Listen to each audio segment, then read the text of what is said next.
by instantly blocking all cell phone, GPS, and Wi-Fi signals to your mobile device. Plus, they're durable, water-resistant, and built for a lifetime of protection. Visit GoDarkBags.com/FTL. That's GoDarkBags.com/FTL. She seems happier. Her fur is so much shinier, silkier, softer.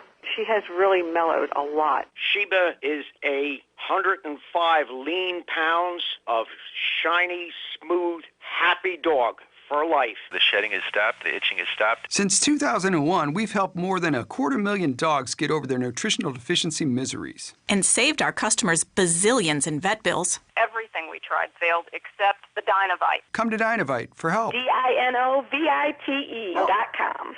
If you want the dog to be healthy, you got to feed it something healthy. The omega-3 fatty acids, Flaxseed, zinc, alfalfa, the digestive enzymes that are cooked out of regular dog food. Dynovite is nutrition. Dynovite for life. Don't let your dog itch, scratch, stink, or shed like crazy. Come to Dynovite for help. 859-428-1000. 859-428-1000. DINOVITE.com.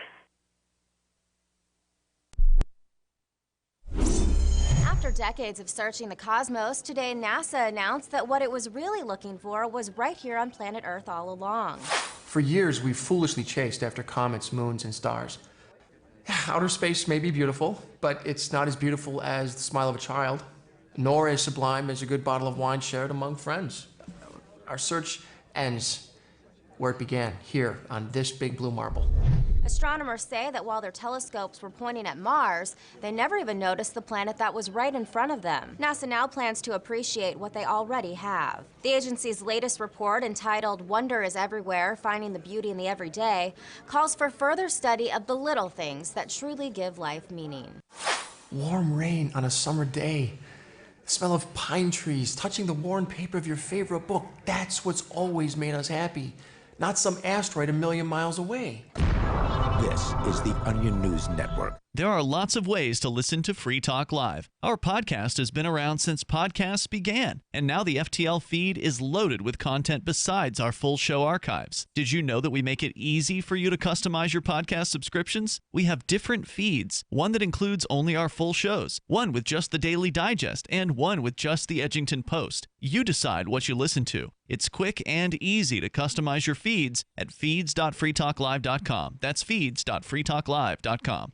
The new 4th edition of Healing Our World, The Compassion of Libertarianism, will take your understanding of liberty to a deeper level and has over 1,300 updated references, new cartoons, and a foreword by Dr. Ron Paul. With discounts for multiple book purchases, the 4th edition of Healing Our World is a great gift for the liberals, pragmatists, environmentalists, and Christians in your life who think libertarianism is cold-hearted. Get yours today at healing.freetalklive.com and use promo code FTL for a $5 discount. Some of our live shows are streamed in HD on Twitch. Please follow and share at twitch.lrn.fm. That's twitch.lrn.fm.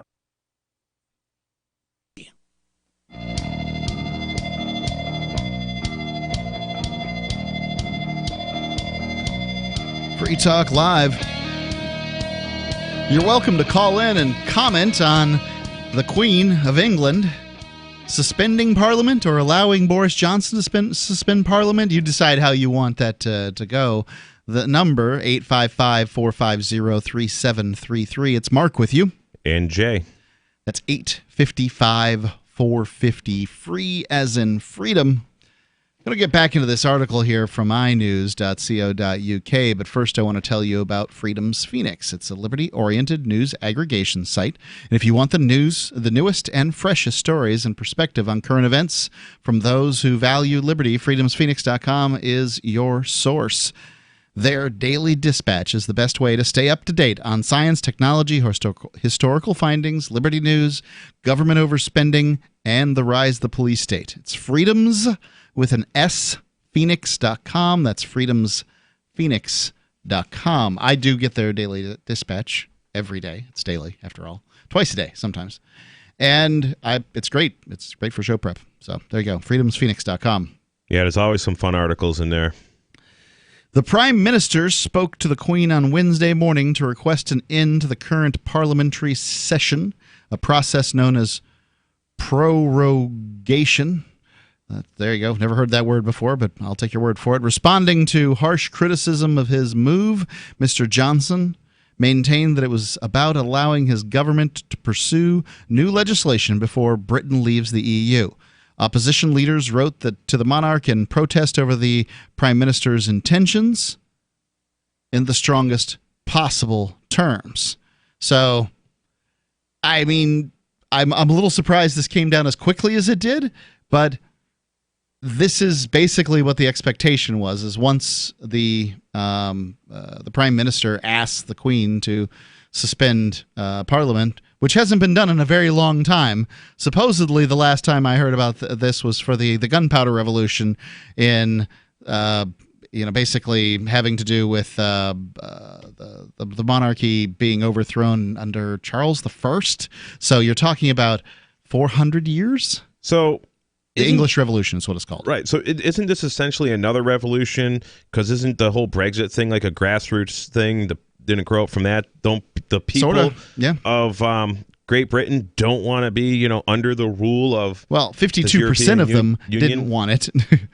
But supposedly some of them changed their minds once they found out that they... And the whole thing with I'm sure they're using electronic the electronic voting machines. You see all these things where it could be hacked by a 13-year-old and stuff like that, and they don't spit out a receipt to say who you voted for, and we had all kinds of voter fraud problems everywhere.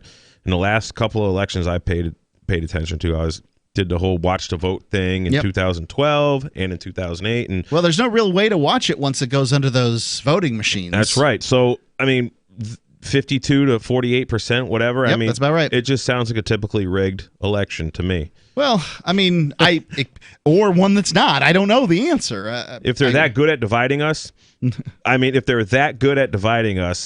I would think there'd be a lot more violence than there is. This is the same thing goes on in Great Britain that goes on in the United States. Yeah. Is the cities wanted one thing and the countryside wanted the other. And now you got Facebook encouraging them what to want. Well, sure. But I don't think Facebook wanted, it doesn't seem like what a large multinational corporation would want is another political jurisdiction. But what if somebody just bought advertising to, sway it? Sure. That's essentially what Facebook and Google's for. Talk about controlled opposition, a little off the subject. Tulsi Gabbard sued Google because they did set their Google ads to start kicking off after one of the debates Tulsi Gabbard was in. Yep. And Google shut it down for 6 hours. Every time somebody searched Tulsi on Google for 6 hours after that particular debate, they got nothing. They got nothing until the second or third page or something like that. So, yeah. It's really hard to believe anything. I talked to Silver Dave about this stuff, and he's like, after being in the military, I can't believe anything the media says. I'm with you that I can't believe anything the media says, but something's going to happen, right? Oh, yeah, they're shutting down Parliament, and we can choose to believe what we want about that particular story, but it's going to happen. And which is good, I think. Shut it down, shut it all down. It's being shut down for a month. They're going to be back. All this is Boris Johnson not having to get his Brexit plan passed through Parliament. He's just made the negotiation process significantly easier. And the whole squabbling about the Brexit plan, could also, like I said earlier, it's like libertarians at PorkFest arguing which cryptocurrency is the absolutely worst one when it gets down to the bickering, it sounds like. And, just like, that's like distraction within that Brexit movement, it looks like to me, because when I see distraction happening within cryptocurrency meetings and liberty get-togethers and just, things to distract from the actual point of liberty, I like to, here in New Hampshire with our freedom movement, I like to bring that up. And that almost seems like this is making it so difficult for Brexit to happen that, to influence the people to not want this Brexit to happen. Well, it's the feeling I get.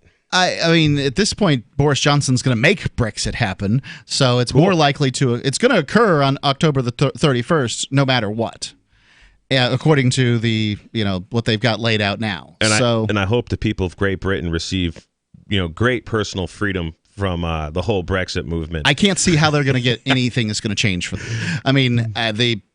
Going from the European Union to just the Great Britain It's not going to really affect most people's lives much. It's going to make trade a little more difficult. It's going to make like immigration more difficult. Dissolving the homeowners association if you live in one of them communities, basically. Well, the homeowners association is going to be pretty arduous, but anyway, if people have different opinions than they're certainly welcome to. I don't see any like a marginal increase or decrease in liberty is all you can say in any given direction on this. But the number is 855-450-3733. Labor leader Jeremy Corbyn said he protested in the strongest possible terms on behalf of my party in his letter and called for a meeting alongside with other opposition members of the Privy Council. Liberal Democrat leader Joe Swinson also wrote to the monarch to express my concern at Boris Johnson's anti-democratic plan to shut down Parliament. Commons Speaker John Bercow said the move was a constitutional outrage designed to stop Parliament debating Brexit. It may very well be a constitutional outrage. I don't know about that part, but it's like that hasn't been done in a long time. I've been seeing constitutional outrages for my entire life. Nobody cares. However, it is dressed up. It is blindingly obvious that the purpose of a promulgation now would be to stop Parliament debating Brexit and performing its duty in shaping a course for the country, said Bercow, who interrupted his family holiday to launch a tirade against the Prime Minister. Don't forget that Parliament wasn't doing its duty to put together a Brexit up to this point. This is not the first Brexit deadline. This is at least number 2, if not further. So they weren't able to come up with anything before this. I mean, what would happen if this Brexit thing, it's like, just happened? You're no longer under EU regulations. Well, you either negotiate something or you don't. I don't know the answer. Basically, if there's no deal, there's no deal. 855-450-3733. It's 855-450-FREE, as in Free Talk Live.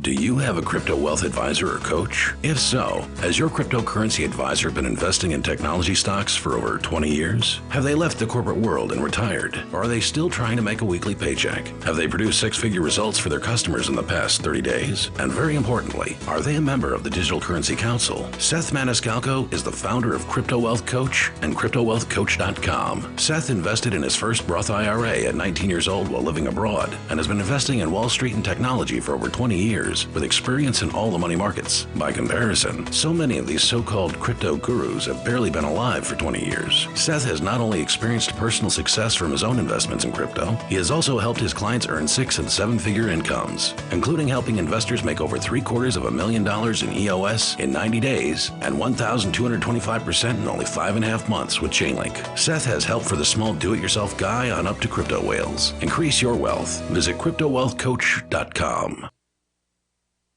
Since time began, tyrants have taken aim at personal liberties.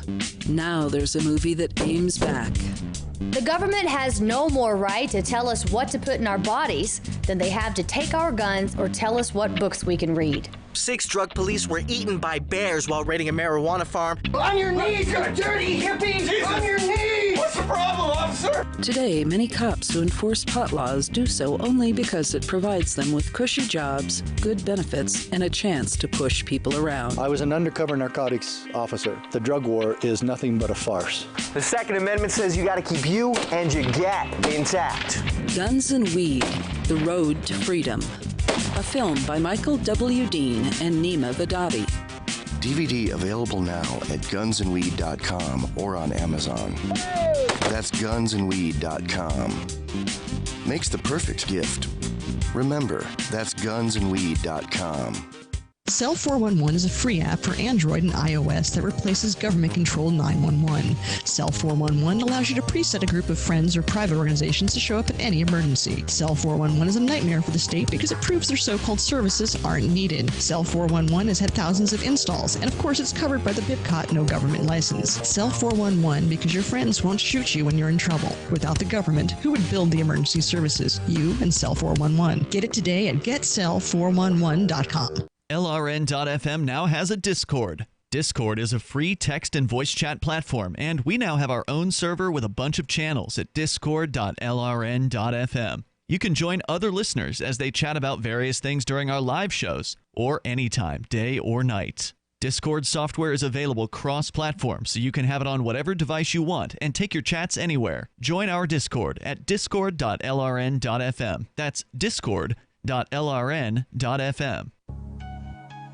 A congressman recently revealed that legislation totaling 2,900 pages and involving more than $1 trillion was available to members of Congress for less than 48 hours to study and consider. That's over 60 pages of legislation per hour. Do you think anyone read the entire bill? I'm Jim Babka with downsizedc.org. Consider a proposal buried in a 3,200-page, $388 billion bill, which would have empowered committee chairmen or their agents to examine Americans' tax returns. When this horrible provision came to light, no one claimed to know how it got into the bill. One congressman questioned said, "I didn't write it, I didn't approve it, I wasn't even consulted." If your attorney represented you this way, he might be disbarred. But this is how Congress represents you every day. That's why downsizedc.org has created the Read the Bills Act. You can force Congress to read their bills before they pass them at downsizedc.org. Love what we do? Please help support our international satellite channels at patreon.lrn.fm. That's patreon.lrn.fm.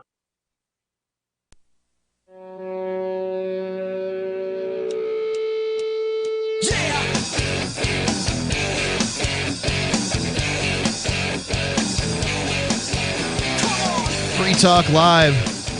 Call in, talk about whatever's on your mind. We just finished an article here about the Queen of England suspending Parliament at the bequest of Boris Johnson. And seems important. I don't know everything about it, but it seems important. Your thoughts are certainly welcome. The number's 855-450-3733. It's 855-450-FREE as in freedom. It's Mark with you. And Jay. I'll tell you about Bitcoin.com. They are your source for all news sort of crypto-related.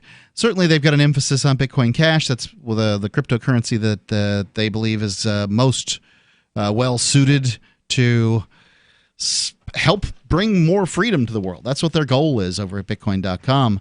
And they've recently launched a trading platform called local.bitcoin.com, which will allow you to get Bitcoin Cash more easily.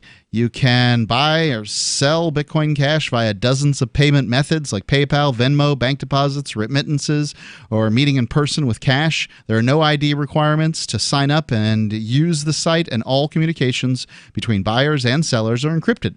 So finally, a global trading platform that respects your privacy. Visit local.bitcoin.com to get started trading Bitcoin Cash. It's local.bitcoin.com. Also, they're going to have an exchange soon at Bitcoin.com, and you can go sign up now and be ready for the launch.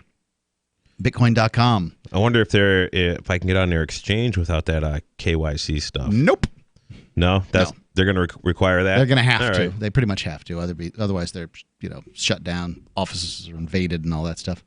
Jay, you brought in a local story that you're pretty amped about, and I have to read it because of the way that you've got the pictures here and that sort of thing. So you can comment as I read it. All right. All right. So can you give me sort of a headline on this, because I don't have that. So it's a little local paper called the Stonebridge Post. Okay. They're just like free in gas stations. So stonebridgepost.rocks is their website. All right. And so there's front page articles, demolition to Dunton twin mansions, basically because this is in Hillsborough, New Hampshire. Okay, that's the town? The town of Hillsborough, New Hampshire, because the town is now charging this guy $37,000 some odd dollars a year in property tax. Hokey smokes. He, I guess they were pretty dilapidated. He bought them and fixed them up, made them nice. He's a dentist. One part of this is like the dental offices, and the other part is his house. Okay. And $37,000 a year in property tax. They're going to have to charge his patients some more money just to comply with the property tax. Sure. Or demolish the home. So that's what they're doing, knocking it down. Well, that's not definitive yet, but sounds like that's the way they're leading. 6 years ago, Dr. Thomas Barra of Barra Dental purchased the property known locally as the Dunton Twins in order to expand his Hillsborough dental practice. But today, he's wondering if he made the right decision. In fact, if he doesn't get some tax relief from the town, it's possible he may tear down the wings of the building in front of which stands his fluted columns. He bought the Twins in 2014 for about $250,000 and intending to rebuild, that doesn't sound like a mansion, $240,000, intending to rebuild the central part of the mansion to the house, his offices, and to restore the wings and continue to offer them as rental units. In 2015, his offices were opened for business on the main floor of the new building. When the town revaluations were done in 2016, however, Barra says he got a big surprise when assessors said the taxable value of the building had quadrupled, throwing a wrench into his plan to finish the remodeling. The current dental office consists of a first-floor reception area, 14 hygienist stations. I wouldn't think that there's that many teeth in Hillsborough County. Well, there's people from all over. Hillsborough is a very central place for central rural, New Hampshire. Okay. Offices and special rooms. Barra's own office is upstairs, however, which he says he can't use as the second floor has yet to have a fire exit installed. So I can't use it. There's a large room in the front of the building, which he says many groups from yogis to the town have inquired about using a space for meetings or classes. In the back is another large room with the sliders leading to a generous deck, which he intends to make into a place for his staff to enjoy breaks while overlooking the lawn and the river. There are a number of smaller rooms as well. Sheetrock is up and taped. Subfloors are in place, but that's as far as he could afford to go, Barra says. Yeah, $37,000 tax bill. It certainly cuts into your pocket for supplies and materials and hired help. Yeah. Says his new tax bill of more than $37,000 annually is based on an assessment of just over $1 million for the property. So a mansion that needs several $1 million worth of work, almost has a negative value at that point. I mean, sure. I know this pretty well, buying a house that needed a lot of work. I'm still working on it. Yeah. And getting through it, though. But this is now the guy can't even afford to work on it, and in order to keep the place, might have to tear it down or something. Ugh. This does happen. Just imagine, ladies and gentlemen, if the government decides that your, annual taxes on your property are just going to have to quadruple. Is it worth keeping that house? Maybe not. And that's it's a tough situation that some homeowners are put in. Yeah, and this is because literally. The state, these people who live off of these taxes, the parasite classes I like to refer to them as, they have no accountability. There's no reason for them not to, set up retirement funds and stuff. They guarantee a very high rate of return, like 8-9%, and when the market only does 2%, or they just don't hire enough people to keep on paying into these retirement funds. They just point a gun right at the property owner and say, yeah, we're jacking your property tax up, and we're going to make sure all the town folks at this New Hampshire meeting are there that depend on this to vote for it. Yeah, that was one of the things about the sort of the real estate crash and the Great Recession and all that stuff is that these towns got used to this increased revenue coming from property taxes, and they got fatter and sassier, lazier, and they got all kinds of programs that they're doing and that sort of thing. And then when the cost of housing stopped going up, then they're all moaning and wailing. And the disingenuous part is that I don't begrudge anybody their retirement and pension and all that stuff. However, basically nobody in America gets a pension anymore unless you work for the government. Right. So why is it that this group of people, this particular class of people that have government jobs, gets pensions and union negotiations and all these other things, and the rest of us don't? Well, here's the reason: is because the people who pay the paychecks, the taxpayer, really don't have any representation in these negotiations. The city managers and these sorts of people that are negotiating with the bureaucrats, well, what do they care? It's not their money ultimately. And most of the taxpayers, well, look up the word taxpayer. The all one word, taxpayer. One that pays taxes? In all capital letters. That's what this, like the New Hampshire tax bill says on it. It's something about being a taxpayer. Well, the only definition I could find was an IRS code. And I asked the town, how do I become a taxpayer? How do I stop being a taxpayer is what I'd like to know. And they sent me back a copy of the deed to my house. It is ridiculous, and that's people really aren't funny. mad enough. Yeah, the whole idea that you owe because you own inside the geographic area that we've designated as ours is kind of a strange thing unless you realize that you don't own your property. Right, and this is something I'm definitely going to prove with this little property tax conversation I'm having right now with the tax collector. It may go into a lawsuit if they don't give me some answers and explain to me how it is that my land is subject to this, and how come it can't just be private property, and why do I need to act like I'm receiving a privilege, basically. The number 855-450-3733. Your telephone calls are welcome to talk about property taxes. This is outrageous, $37,000. It's amazing. Free Talk Live.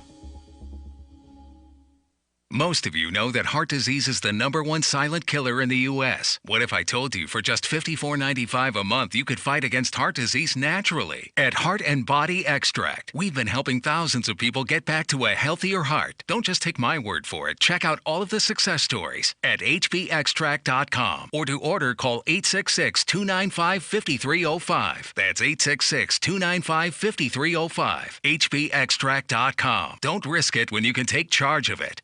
Hebo Tea Club's original pure Pau d'Arco Super Tea comes from the only tree in the world that fungus does not grow on. So it naturally has antifungal, antiviral, antibacterial, anti-infection, anti-inflammation, and anti-parasite properties. But maybe more importantly, the Hebo Tea Club's original pure Pau d'Arco Super Tea builds corpuscles in the blood which carry oxygen to our organs and cells. Our organs and cells need oxygen to regenerate themselves. The immune system needs oxygen to develop, and cancer happens to die in oxygen. The tea is great for healthy people, and it can truly be miraculous for someone fighting a potentially life-threatening disease due to an infection, diabetes, or cancer. The Hebo Tea Club's original pure Pau d'Arco Super Tea is only $34.95 plus shipping. Order now at shopsupertea.com or call 818-984-6100. That's shopsupertea.com, 818-984-6100. shopsupertea.com.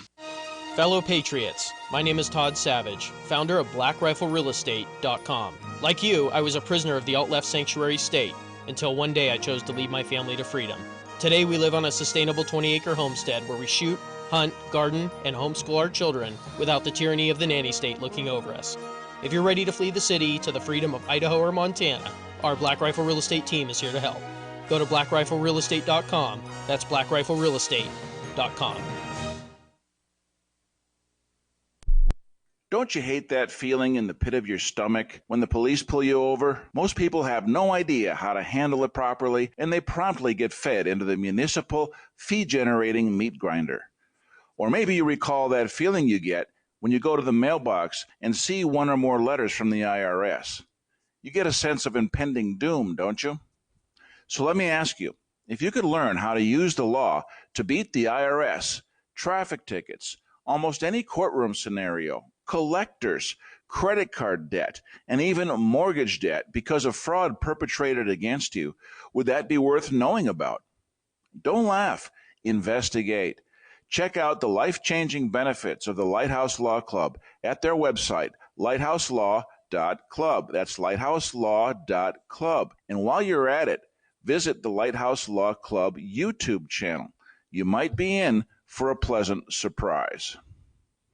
The LRN.FM social media channels have been revamped. We've eliminated Facebook and focused on other platforms like Twitter and Mastodon, the decentralized alternative to Twitter. On our accounts, you'll find posts from multiple LRN.FM show hosts together in one place. Follow us on Twitter at twitter.lrn.fm, or better yet, move to the decentralized Mastodon social media platform at toot.lrn.fm, toot.lrn.fm. I think you'll like it. Are you a cryptocurrency advocate? The Crypto Tip is the ideal outreach tool to help new people discover cryptocurrency. It's a printable business card-sized tip that you can give to service providers, preferably in addition to a good cash tip. When the server scans the QR code, it'll bring up an explanation of cryptocurrency, how to install a wallet, and allow them to claim the tip. If they don't claim the crypto, you get your tip refunded to you after a time period you specify. Plus, if they do claim the tip, you get an email alert. Create as many tips as you want at cryptotip.org. That's cryptotip.org.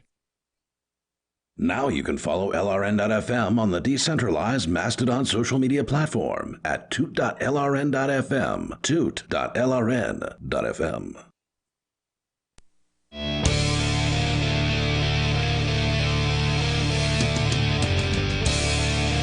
Free Talk Live.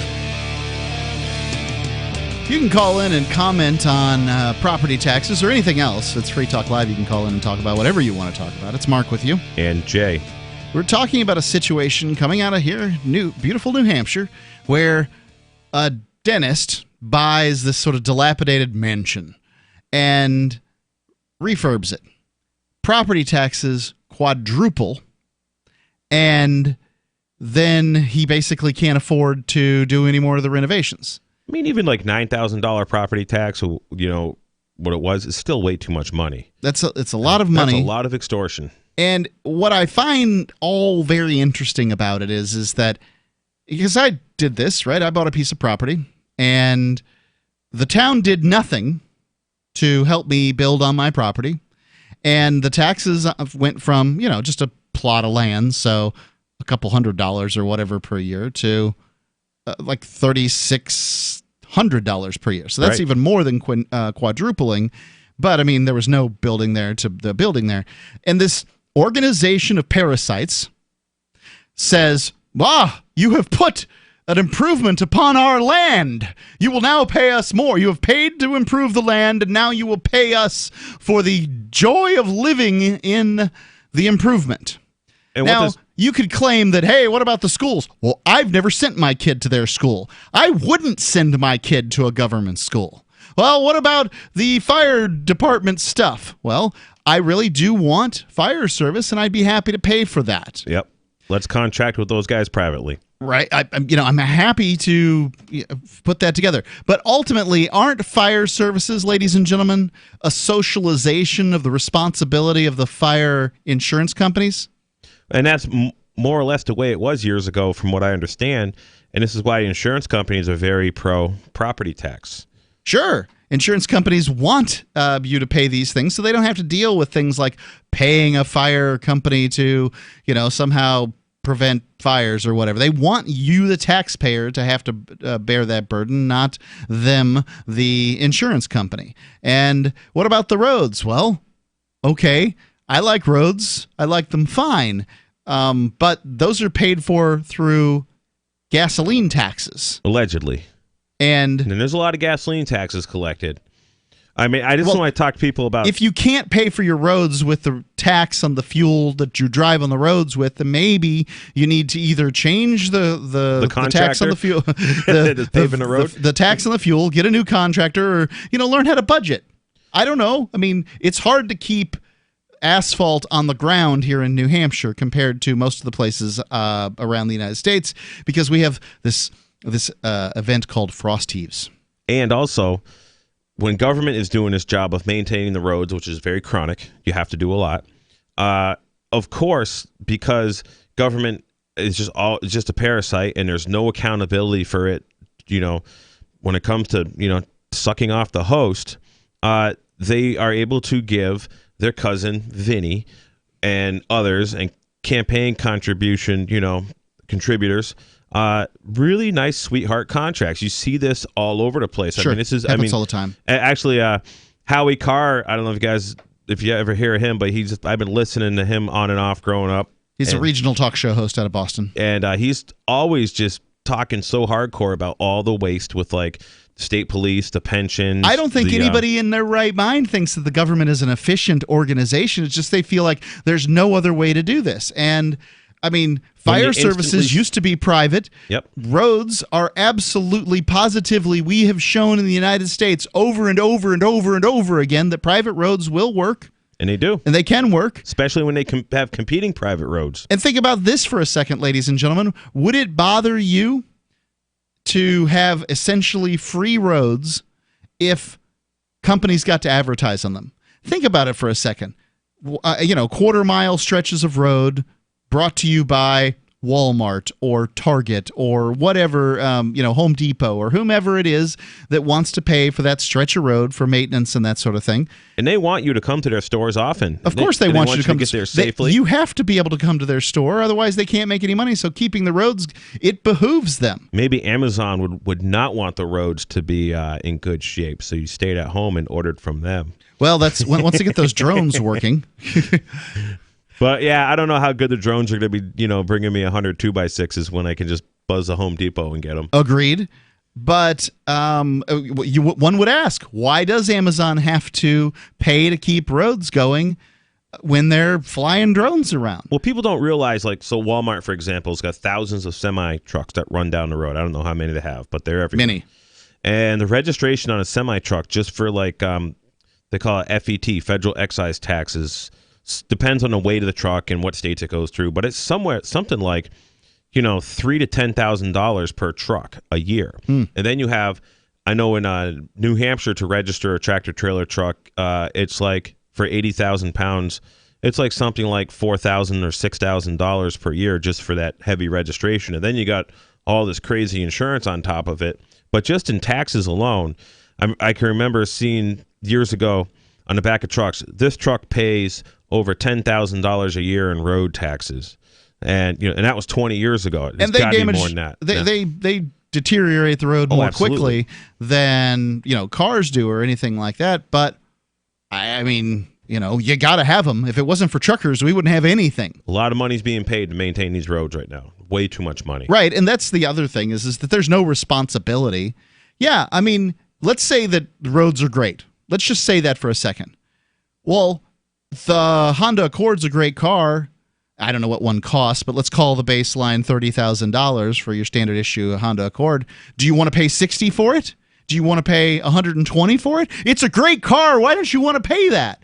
Well, because it's dumb to pay more than you have to, and everybody knows the inefficiencies that go with government. So why pay more?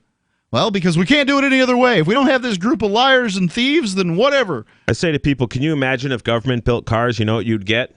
A Yugo. Yeah, right. You'd be lucky to get a Yugo. That'd be the good one.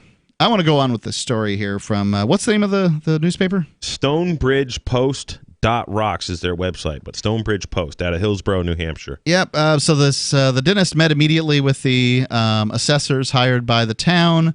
That's M&N Assessing Services to dispute the new value. The assessors reported that they'd done a thorough assessment and stood by their figures, which the Board of Selectmen accepted. In 2017, Barra took the next step available to him. He hired an attorney and filed an appeal with the New Hampshire Board of Tax and Land Appeals. He also contracted to have an independent assessment done, which Barra says cost him $3,000, and took 3 months to receive because the assessors were unable to find other properties to make comparisons with. This can be very difficult with unusual properties, and this is a large property in a pretty rural setting, so there's no comps. That's a whole nother parasite industry that exists because of this parasite class. Is here you have private companies like the one you just mentioned in the article. They at some firm out of Concord that's got a whole bunch of bean counters and pencil pushers, and they're just literally parasites out appraising all these properties, and they want to keep the appraisals high.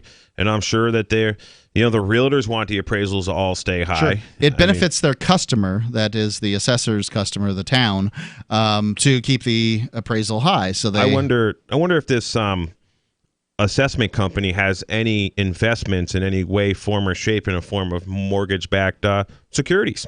I could not say. But it says interesting. His appeal was denied, with the board finding that the town, for its part, noted its assessor conducted a complete inspection of the property in July 2016, and prior to setting the assessment in order to reflect accurately the state of construction of the dental office. Barra says he was told, that's the dentist, the independent assessment, which he admits was turned in late, because it took a while, and was not considered at all because it was outside the required time frame. The doctor says he didn't yet have a solution, but nothing is off the table, so he doesn't know what he's going to do to pay, including a demolition permit he recently picked up at the town offices, which keeps within arm's reach to be able to afford to pay this stuff. It's terrifying. It's too bad this doctor is such a good slave, but I mean, he kind of has to be. He's got to have a license to do his profession. Yeah. And he even had, I mean, don't ever let the assessors on your property. I don't know if that would have solved anything. I've had situations where, I didn't let the assessor on the property, and then they just assume that you've got granite countertops and gold-plated toilet seats and whatever else is going on. And then when I did finally let them in, they're like, "Oh, okay, well," and then they knock some stuff off the bill. So they'll give you a punitive rating essentially for not letting them in. First thing I want to know is, how do they get an authority to use the value of my property to prop up their bond rating? I have no idea what goes on with this stuff. To me, I'm going to get the Securities and Exchange Commission involved, I think, because I think there's fraud going on here. It's the biggest scam in a free country. The idea that you have to pay to live in your property. Yes, I agree. I don't know how to describe it otherwise. You got to pay to work. You got to pay to live in your property. 855-450-3733. Free Talk Live. Anarchadelphia is a conference dedicated to the principles of liberty, individual sovereignty, and freedom from coercion, located in Philadelphia, the cradle of liberty.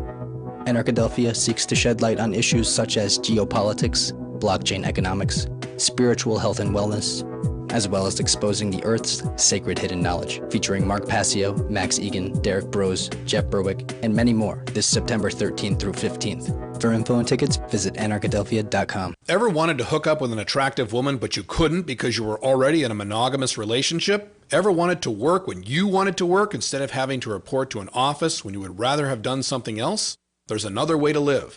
I'm Caleb Jones, and my staff and I have taught hundreds of thousands of men how to create low-work, high-income businesses and how to date women under your terms.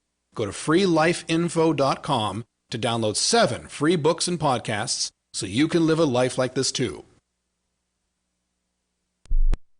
Should you be able to earn an honest living free from senseless government interference? The Institute for Justice thinks so. That's why we've spent years defending hard-working men and women from pointless government regulations. Nationwide, IJ has created opportunity by reducing government power, but there is still more work to be done.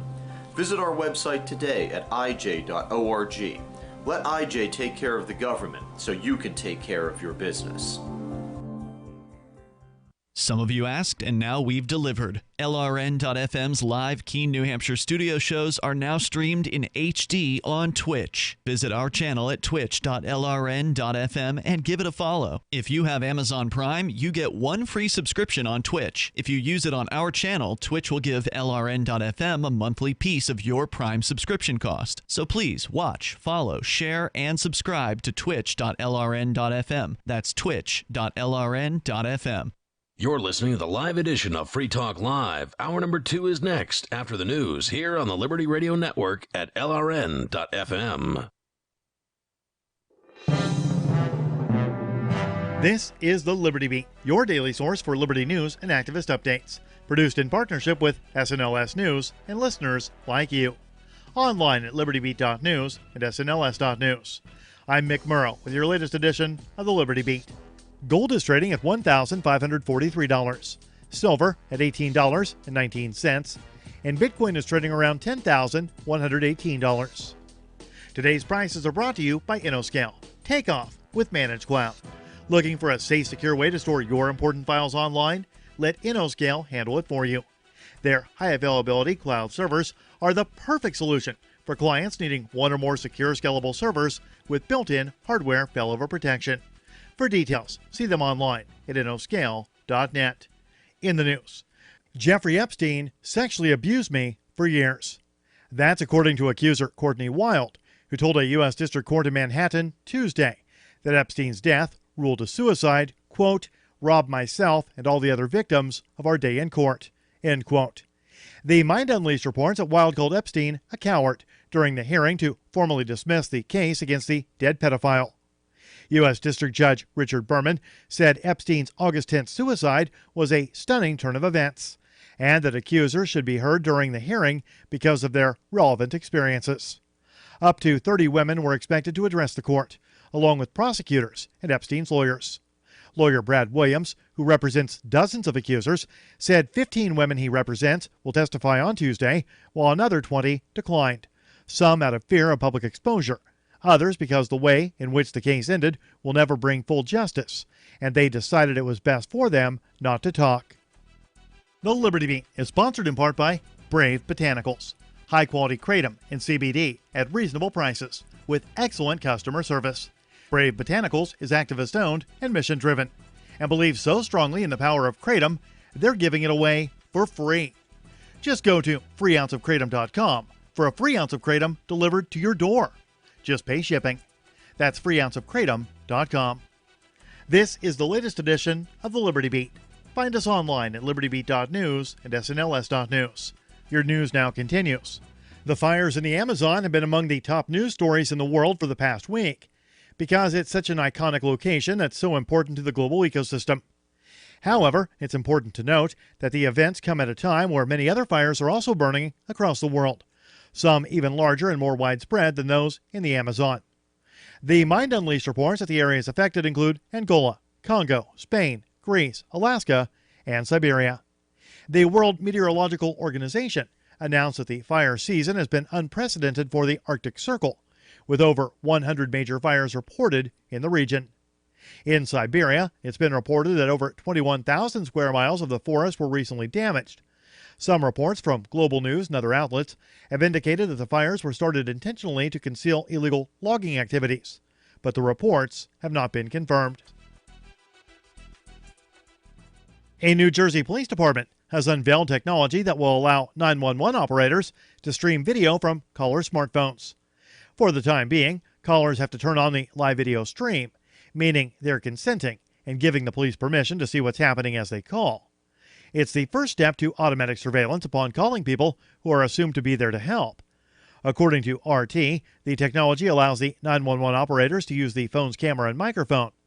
Activist Post calls it a first step down a very slippery slope. 911i, developed by Capita Secure Solutions and Services in conjunction with West Midlands Fire Service in the UK, represents a step toward a terrifying surveillance infrastructure that can turn any internet-capable device into a remote-activated surveillance tool.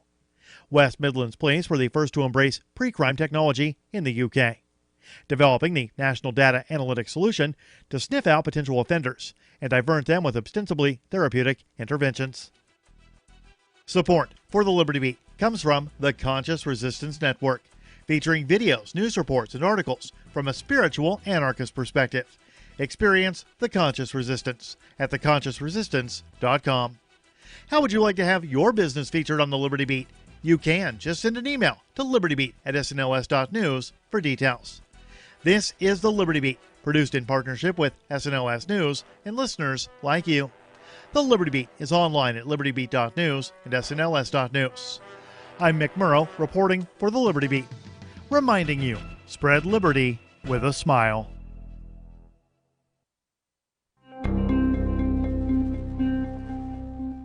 For the past several years now, area woman Caitlin Mooney has been convinced that each and every one of her friends should be a professional comedian. Our reporters spoke to Caitlin this morning about her, quote, hilarious group of friends. Karen is so funny. Like, I can't even explain it. She's always just saying whatever on her mind. She has this totally sassy attitude. You just can't help but laugh. My roommate Rashmi, she always has these hilarious stories that, they're just too much. I'm always telling her that she should just go up on stage and talk. Everyone would love it. Mooney went on to say that her good friend Lauren is so funny she could, quote, definitely be on Saturday Night Live or The Office, a sentiment she echoed about a number of her other acquaintances, including her childhood friend Marcia, her college roommate Angela, her coworker Julie, and even her sister Jennifer. This is the Onion News Network.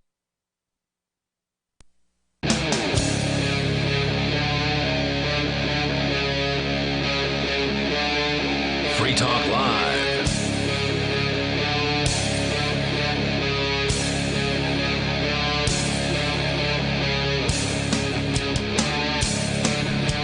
Free Talk Live, kicking off the second hour. You can call in, talk about whatever's on your mind. It's Mark with you. And Jay. We've been talking about this story that's coming out of a local newspaper. What's it called?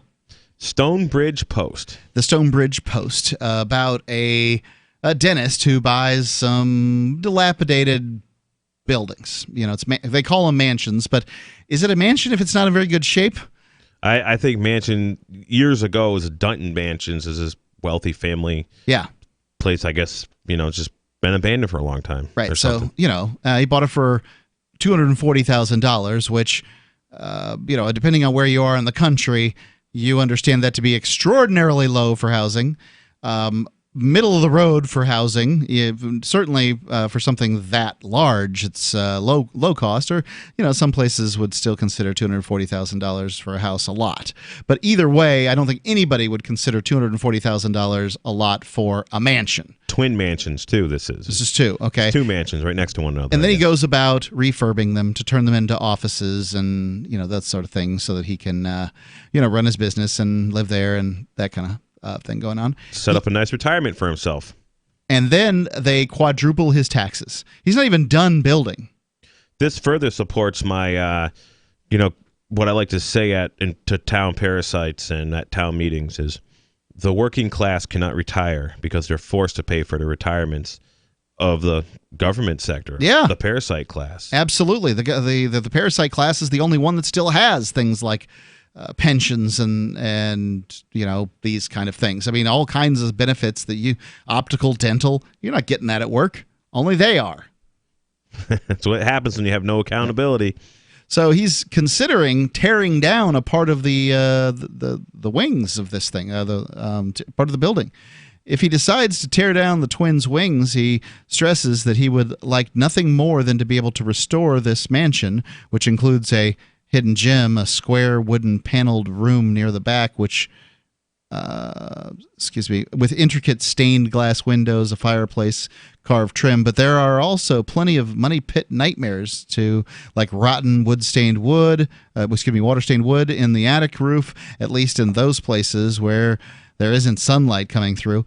When the Weatherstone Crossing project was considering coming to town with Walmart, Barra mentioned the selectmen approved a tax abatement program to make it more affordable and more attractive for them.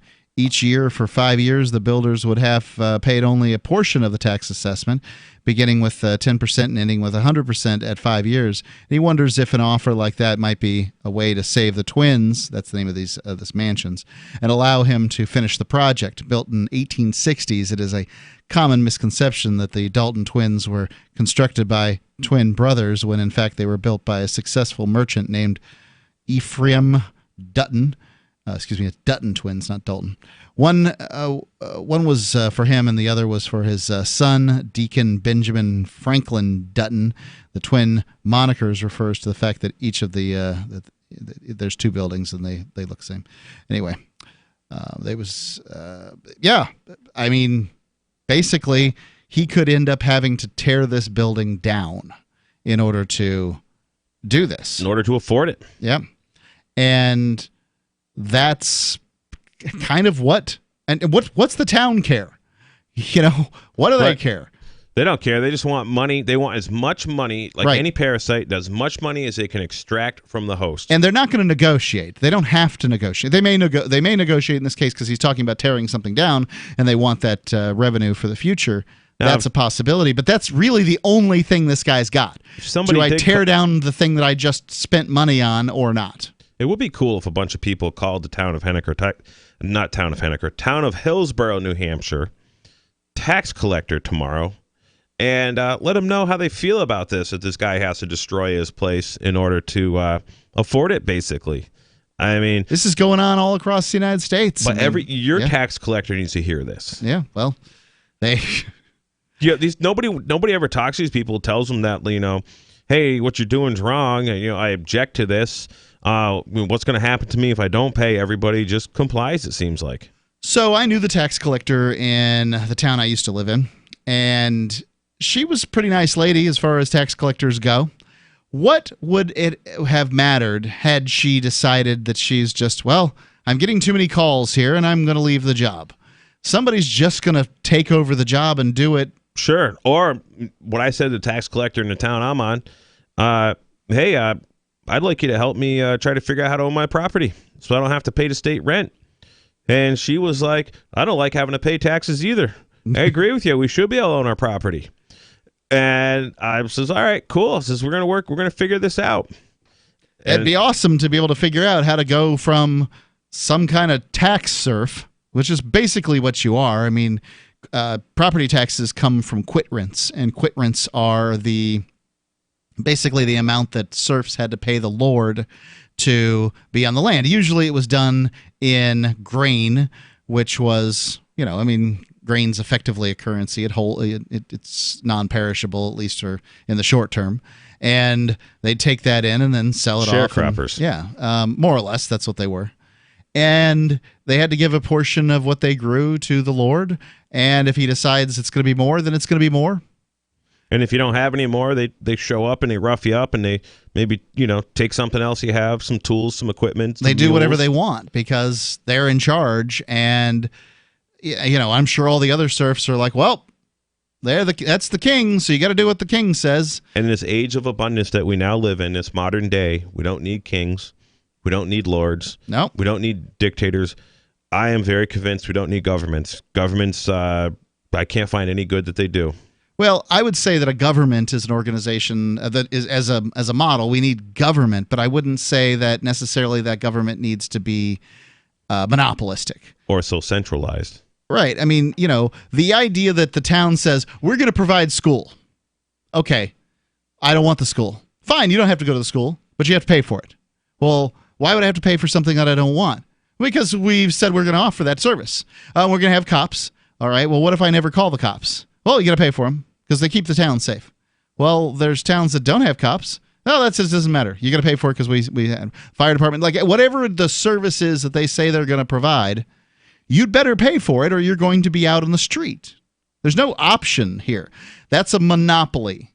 They're forced down your throat. It's not even a service that you could potentially live without. Let's say there's a monopoly and for whatever reason we'll call Microsoft a monopoly. People like to call it that.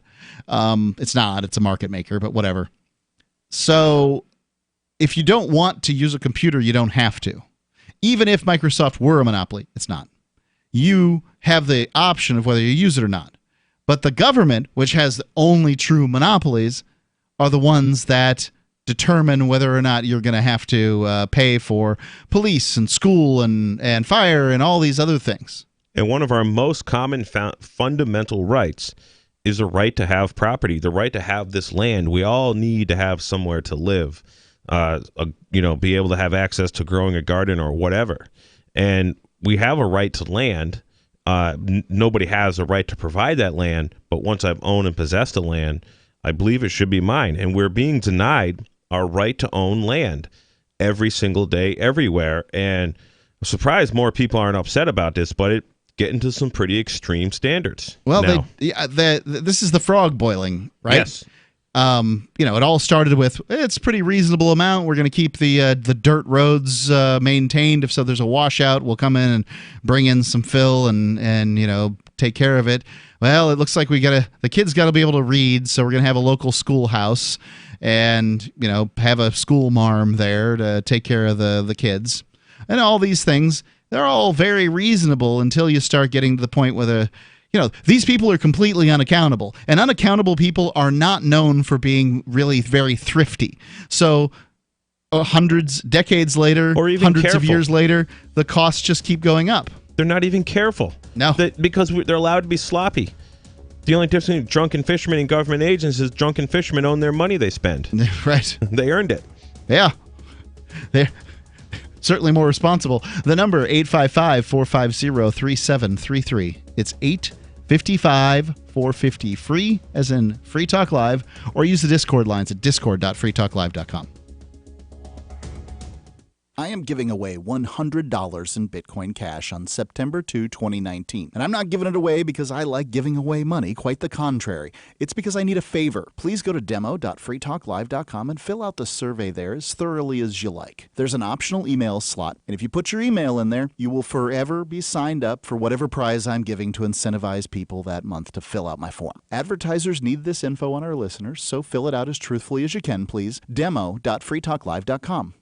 Does your dog itch, scratch, stink, or shed like crazy? Come to Dynavite for help. Order a 90-day supply of Dynavite. Dynavite for life. Pick up 2 tubes of Doggo Suds. Get the 3rd tube free. Peppermint, tea tree, lavender, Doggo Sud shampoo. Made with all-natural coconut, jojoba, aloe. Great for healthy skin and soft, shiny coats. But no itchy, harsh chemicals. Lather up, rinse away. Try Doggo Suds. Buy 2, get 1 free. At Dynavite.com. DINOVITE.com.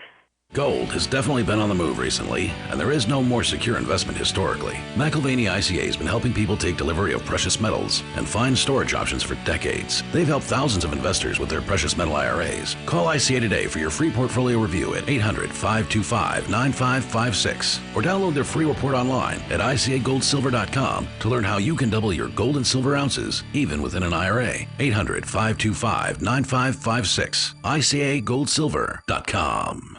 Anarchadelphia is a conference dedicated to the principles of liberty, individual sovereignty, and freedom from coercion, located in Philadelphia, the cradle of liberty. Anarchadelphia seeks to shed light on issues such as geopolitics, blockchain economics, spiritual health and wellness, as well as exposing the Earth's sacred hidden knowledge, featuring Mark Passio, Max Egan, Derek Brose, Jeff Berwick, and many more this September 13th through 15th. For info and tickets, visit anarchadelphia.com. Why did you move to the Shire? I moved here to the Shire because there's other people around who take liberty just as seriously as I do. I moved to the Shire because I saw videos of people challenging authority and thought that I could get support myself. It called to me, like, do this, right now. I wanted to be around people like me who got it, and once I got here, I knew there was nowhere else that I wanted to be. I've always wanted to change the world, so I moved to the Shire to join people who were actually working towards doing the same thing. The people here are awesome, loving, and positive. It was for the adventure and for the feeling of something important is happening here, and I just wanted to come to sort of be part of that. Visit ShireSociety.com to read and sign the Shire Society Declaration and learn the reasons why, if you love liberty, you should immigrate to the Shire. Plus, connect with others via the forum at ShireSociety.com. That's ShireSociety.com. So you've heard all 3 hours of the latest episode of Free Talk Live, and you're still hungry for liberty-oriented audio content? Did you know that we have another 24/7 audio stream at LRN.FM? The Liberty Radio Network airs the latest episodes of some of the best liberty-oriented podcasts on the internet around the clock. In addition to recorded content, you'll also hear live shows like Free Talk Live, originating from our Keene, New Hampshire studio. So listen anytime at LRN.FM. That's LRN.FM. Bitcoin.com has launched a trading platform at local.bitcoin.com, allowing you to buy or sell Bitcoin Cash via dozens of payment methods like PayPal, Venmo, bank deposit, remittances, or meeting in person with cash. There are no ID requirements to sign up for and use the site, and all communications between buyers and sellers are encrypted. Finally, a global trading platform that respects your privacy. Visit local.bitcoin.com to get started trading Bitcoin Cash. local.bitcoin.com. This is the Liberty Radio Network, broadcasting the latest liberty-oriented audio content 24 hours a day at LRN.FM.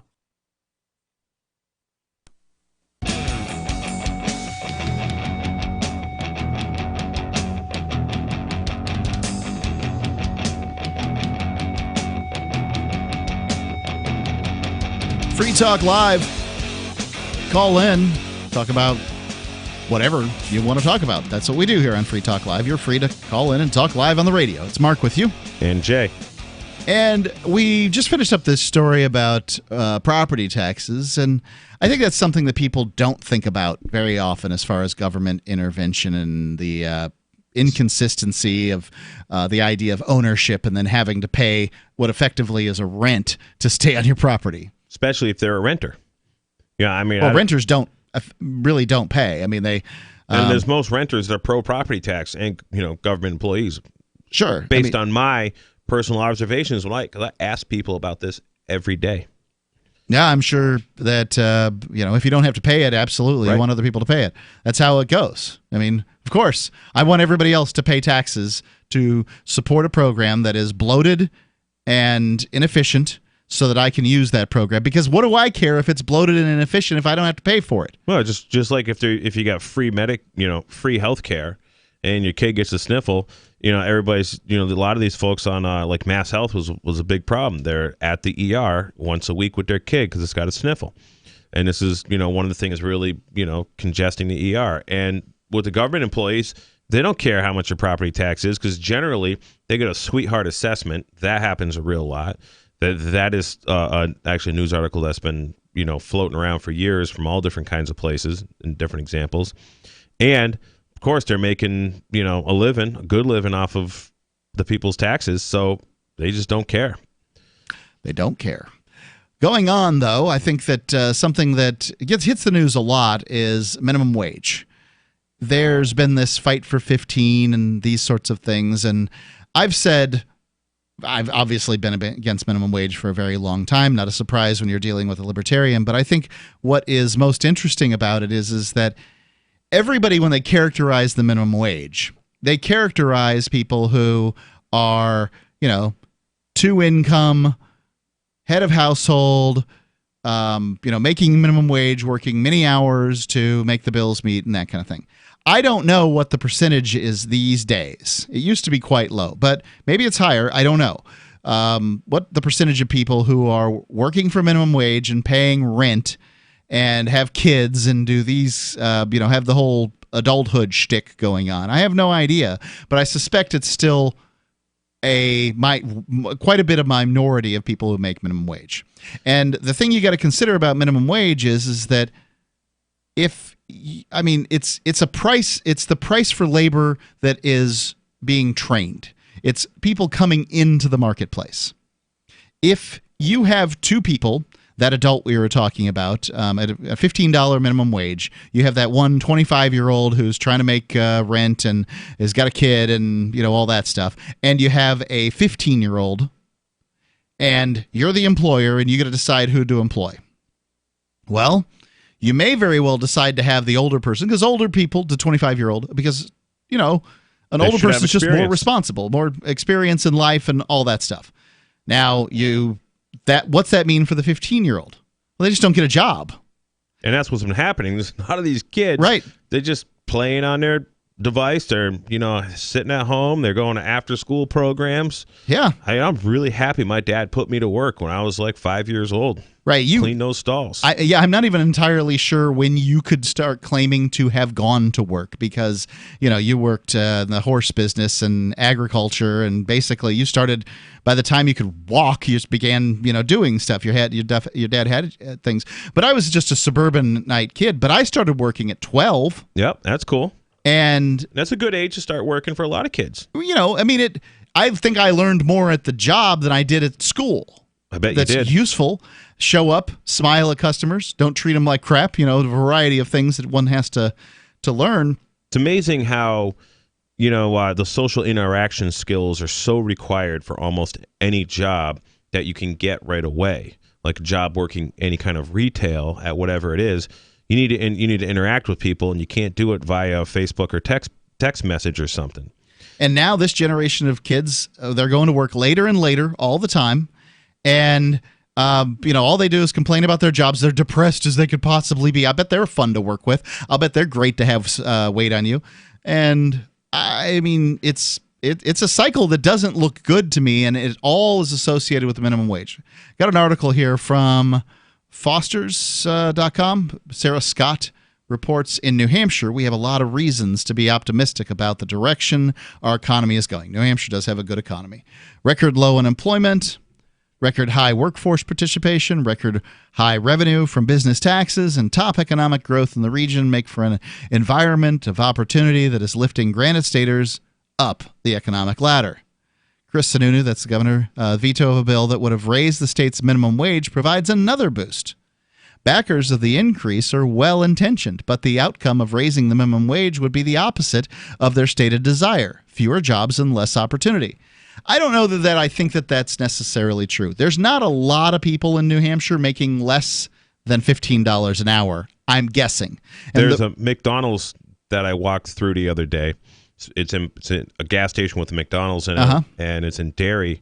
It was starting wage $12.50 an hour. Okay, so it's getting, they're really close to that $15 already. There's another sign, a scaffolding place down the road from my house, $18 an hour. Right. There's a grocer here in town that I see their signs up that says $22.50 for warehouse work. Now, I've done warehouse work, and I'm not going to say it's easy.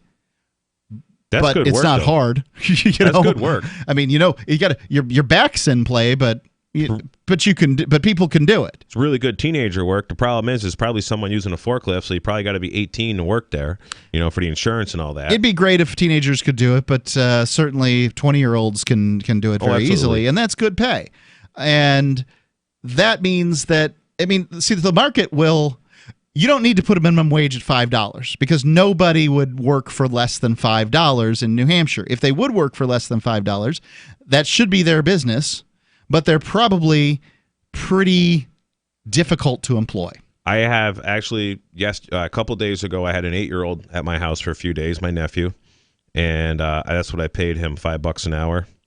And how old was he? 8. 8, yeah. And I gave him a little tip because he did a great job. He went and filled up all the trash cans with the demolition trash and picking up nails with the magnet, and he was thrilled. Yeah. To make $5 an hour. That an 8-year-old should be getting $5 an hour, really. And that's between you and your nephew. And it should be. So the marketplace sets a minimum wage, basically, is what I'm trying to say. Yeah, I can't hire anybody for less than 15.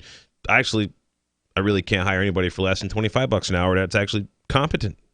Right. That's going to show up and can do the job. Yeah, that's. I had a farm at one point and was trying to get people to come out and work for $10 an hour or $12 an hour. It's been a little while. It was difficult. Yeah.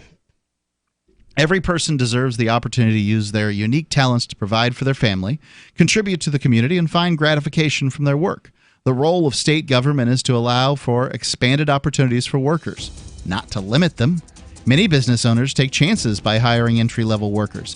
In assuming this risk, they give some of the youngest and most vulnerable an opportunity to enter a new field and gain valuable knowledge that will assist them in the pursuit of their career goals. And this is a point that I love raising. It's really important. What do you think? Should minimum wage be raised? 855-450-3733. It's 855-450-FREE, as in Free Talk Live. Do you have a crypto wealth advisor or coach? If so, has your cryptocurrency advisor been investing in technology stocks for over 20 years? Have they left the corporate world and retired? Or are they still trying to make a weekly paycheck? Have they produced six-figure results for their customers in the past 30 days? And very importantly, are they a member of the Digital Currency Council? Seth Maniscalco is the founder of Crypto Wealth Coach and CryptoWealthCoach.com. Seth invested in his first Roth IRA at 19 years old while living abroad and has been investing in Wall Street and technology for over 20 years. With experience in all the money markets. By comparison, so many of these so-called crypto gurus have barely been alive for 20 years. Seth has not only experienced personal success from his own investments in crypto, he has also helped his clients earn 6- and 7-figure incomes, including helping investors make over $750,000 in EOS in 90 days and 1,225% in only 5.5 months with Chainlink. Seth has help for the small do-it-yourself guy on up to crypto whales. Increase your wealth. Visit CryptoWealthCoach.com. So the protection of life, liberty, and property is what the Free State Project is all about. But it's an effort to move 20,000 people who understand. It's about demonstrating to the entire country that, yeah, we can have a free market, a truly free market. Making it just a freer, great place to live. It's the world's largest voluntarist libertarian community, and it's only getting bigger. That's amazing, to be able to move to a place where other people passionately believe in being free and independent. What the Free State Project is managing to do, though, is to put their money where their mouth is. It's physically getting up across the country and saying, let's go someplace and let's demonstrate the power of these ideas. There's a lot of kind of philosophy that surrounds liberty. There's a lot of thinking about it and talking about it. But here in New Hampshire, people are doing it. 101 Reasons Liberty Lives in New Hampshire, a documentary by Free State Project Early Movers. Watch it free at 101reasonsfilm.com. 101reasonsfilm.com. I'm crazy about My Magic Mud. This is the most important oral care product created this millennium, and I'm not kidding. We all have different opinions on politics and issues, but we all have mouths. And I want yours to be as clean as possible, with teeth as bright as they were meant to be. I will never be without My Magic Mud. It's a little surprising, but man, does it work. If you only listen to one thing I say ever, go to mymagicmud.com and get 20% off with code FTL. mymagicmud.com, code FTL. If you want to know the latest about Free Talk Live before we go on the air, all you need to decide is how you want it delivered. It's your choice. Visit news.freetalklive.com to receive our usually weekly news updates by email. Plus, we have a Twitter account at twitter.freetalklive.com, and you can follow us on the decentralized Mastodon platform at toot.freetalklive.com. So please follow us at toot.freetalklive.com and sign up for our emails at news.freetalklive.com. Do you know the difference between erudite and pedantic? If you do, you're probably pedantic. But seriously, a surprising number of erudite people mispronounce erudite, which has 3 syllables, not 4. Say erudite, not erudite. Because you are judged by how you speak, you want to avoid common misstatements, especially if you're a job seeker. For instance, do you know the difference between imply and infer? Only a speaker can imply, only a listener can infer. And when you say you'll be out of pocket, do you mean out of touch? Out of pocket means you're on your own dime, not yet reimbursed. And if anyone ever asks, why do you always answer a question with a question? You should reply, do I do that? Just kidding. From survivalspeech.com, I'm Holland Cook. You can sign up to receive the latest about the Liberty Radio Network via our email updates at updates.lrn.fm. That's updates.lrn.fm.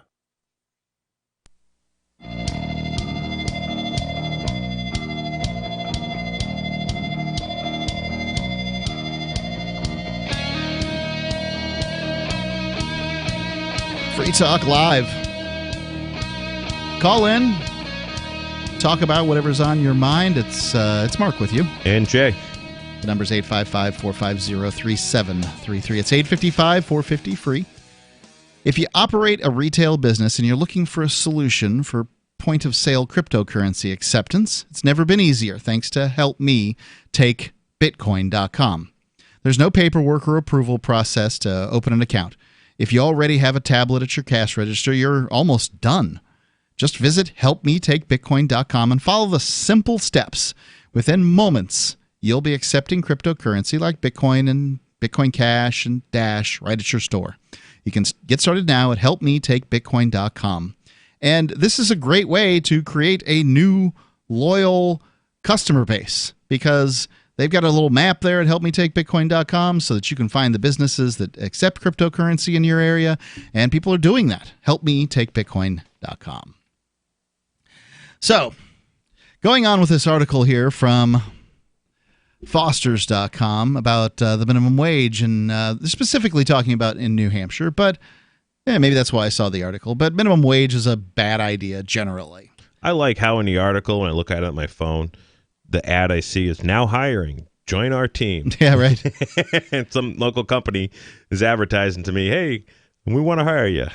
Yeah, the one of the problems with a minimum wage is that, sure, it's a great idea when the market's expanding, when labor's at when unemployment's at an all-time low and that kind of thing. Sure, it's a great idea. It seems like a wonderful idea. Let's set these rates in stone. But then you have a market contraction, and labor becomes less valuable, and it, like we had the downturn from, well, I don't even know when to call it. Let's call it 2008 just for kicks. You had that situation. Well, the price of labor necessarily had to contract, but it couldn't contract below a certain point because of the minimum wage, and that means that young people that would have and that's rough. I went to work at 12 years old, and I haven't stopped since. And I think it's because it gives meaning to life. I'm a big proponent of work. And when these kids don't have something to do, they don't have any motivation, well, idle hands do the devil's work. All the kids that like hung out at our farm, they had work ethic because we just put them all to work. And a lot of these kids are, 13 years old. They wanted to go work a real job. 12 years old, they wanted to work a real job. Yeah. And they could do it just fine. They actually had some pretty good skills already. But they couldn't because of this work permit, crap. Massachusetts, I don't know if that's everywhere, but basically, if you couldn't get a job at a McDonald's running a cash register until you were 14, and if you were younger than 16, you had to have a permit, and the permit was some nonsense that had something to do with some truancy officer or something, like sign off on it that like you got like good grades in school or you haven't skipped Actually school. found a truancy officer? I don't know. I remember I never applied for one of these things. This is what kids were telling me. This is 15, 20 years ago. Yeah. And right in Massachusetts. And a lot of them was just so difficult for them to actually get some job that they wanted to go do. We just put them to work. Just had a lot in of work agriculture, to you can. Agriculture is exempted from it age wasn't rules. really agriculture. It was a farm. My dad was a horse trader. We bought and sold horses. We bought and sold hay. I think that's fine. But we just because we could. And I had a friend who had a paving company, and he'd put a lot of these kids to work.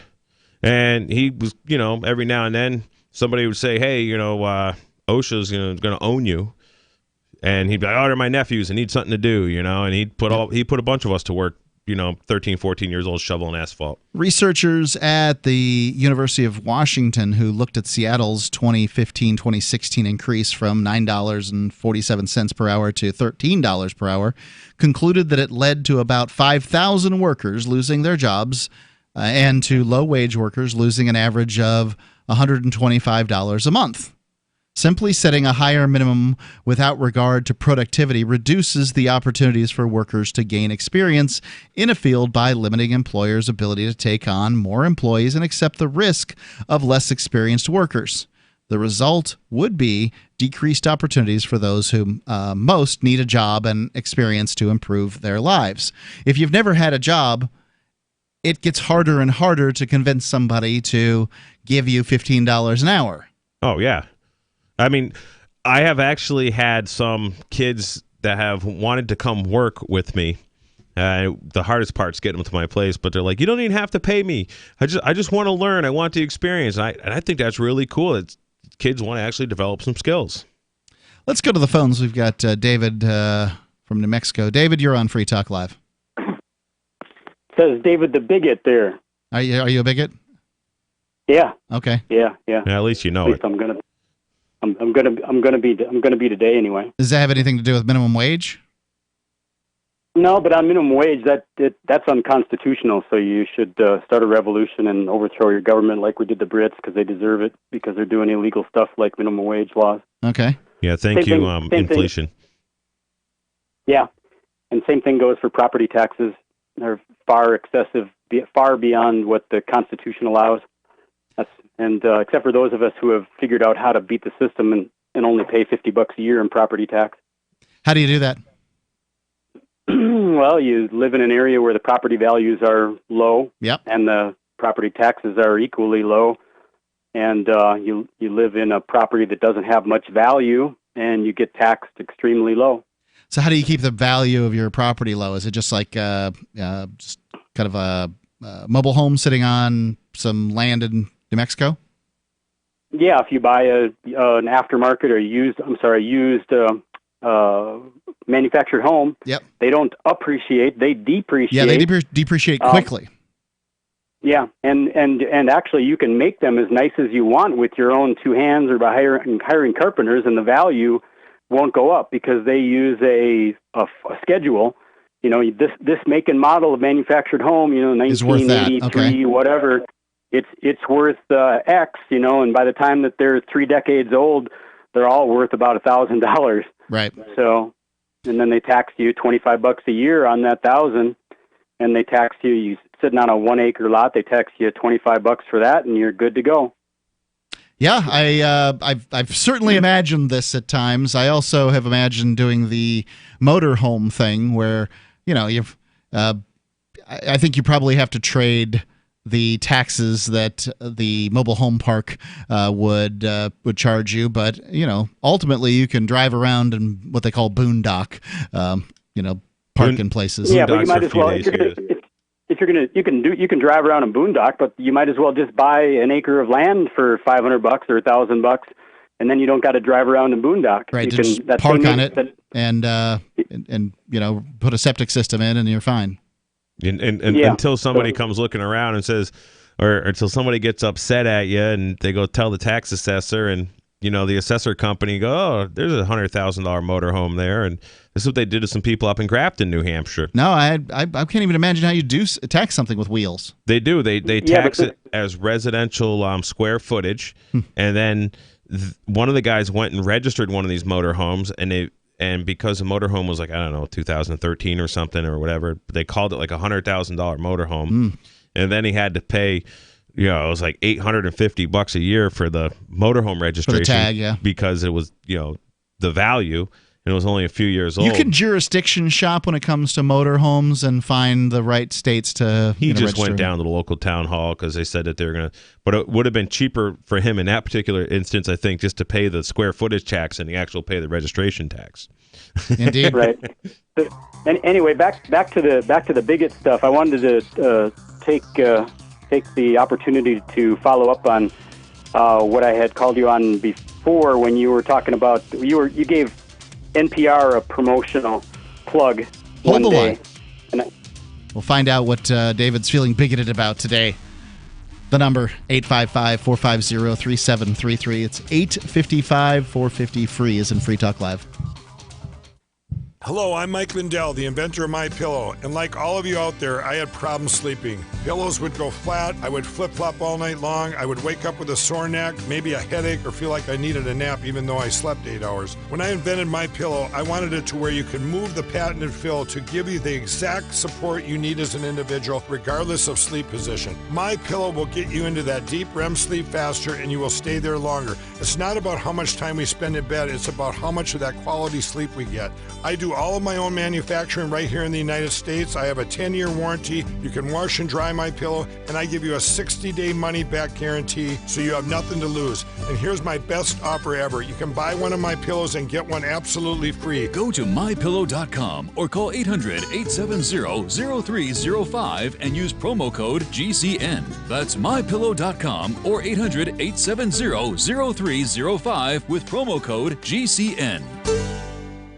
Individuals and businesses with tax problems, listen carefully. Do you feel like you're losing control over your finances? If you owe over $10,000 in back taxes or have unfiled tax returns, we can help you take back control. The IRS is the largest and most aggressive collection agency in the world, and they can seize your bank account, garnish your paycheck, close your business, and file criminal charges. Take control of your tax problems now by calling the experts at Tax Mediation Services and take advantage of the Fresh Start program and new laws that may allow us to negotiate a settlement for the lowest amount possible. Our team of tax attorneys and enrolled agents can stop collections and get you protected so you can take control of your financial future. Tax Mediation Services is accredited by the Better Business Bureau. Call now for a free case review and a price protection guaranteed quote. Call Tax Mediation Services now at 800-301-5435. That's 800-301-5435. 800-301-5435. Free Talk Live. So you're just not a fan of the gays then? Well, I would call it a perversion. I think it's one step towards bestiality. I think Rich was locked up with a guy who was actually having sex with his dog. That's right, the dog effer. Yeah, Well, I mean, dogs are property, and I have sex with property all the time, right? So like I want to get your opinion on this, right? So if homosexuality is one step towards bestiality, and then I mean where does it stop? We're just I frequently have sex with a rubber vagina, right, that I bought on eBay, and I wonder if you think that is also like bad.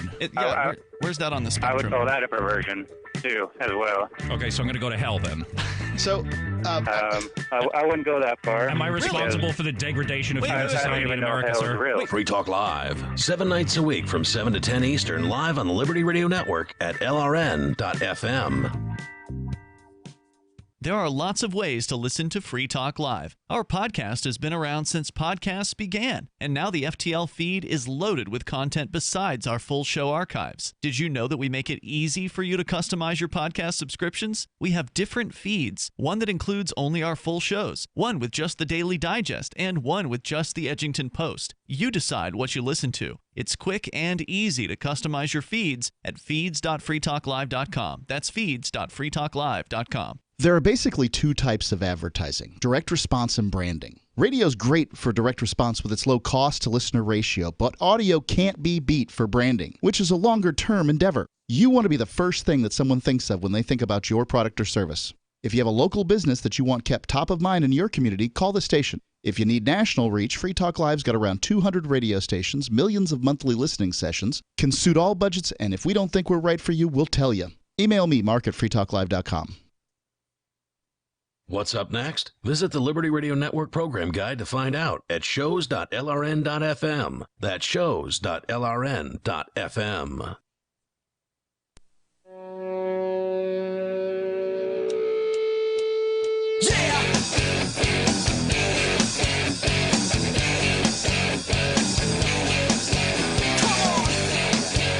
It's Free Talk Live. You're allowed to call in about anything here on Free Talk Live. That's what we do for a living. We open up the airwaves so that you can call in and talk about what you want. It's Mark with you. And Jay. Tell you about My Magic Mud. I have been delighted to have My Magic Mud as an advertiser here during their summer push to get you to, well, increase your oral health. My Magic Mud is a black tooth powder made of charcoalized coconut shells and bentonite clay, and it's clinically proven to whiten teeth. I'm convinced it also cleans my teeth better than any other product. Bentonite clay. I agree with that. Is what's bentonite clay do? They put it in livestock feed, right? So bentonite clay, we used to mix it with the dairy feed, and what it will actually do is it will basically, it doesn't become active until it comes in contact with a certain type of mold. Mm-hmm. And in the mold that we were using at the Target was these mold spores from alfalfa hay. Uh-huh. And on these big dairies, the hay is always a little wet. Sometimes there's haylage. There's always going to be some mold in hay. Yeah, and it's got to be really fresh to avoid that. And these mold acklins, when they get to these mold spores, when they get to the temperature of the cow's gut and the right moisture, they will attach to the intestine of the cow.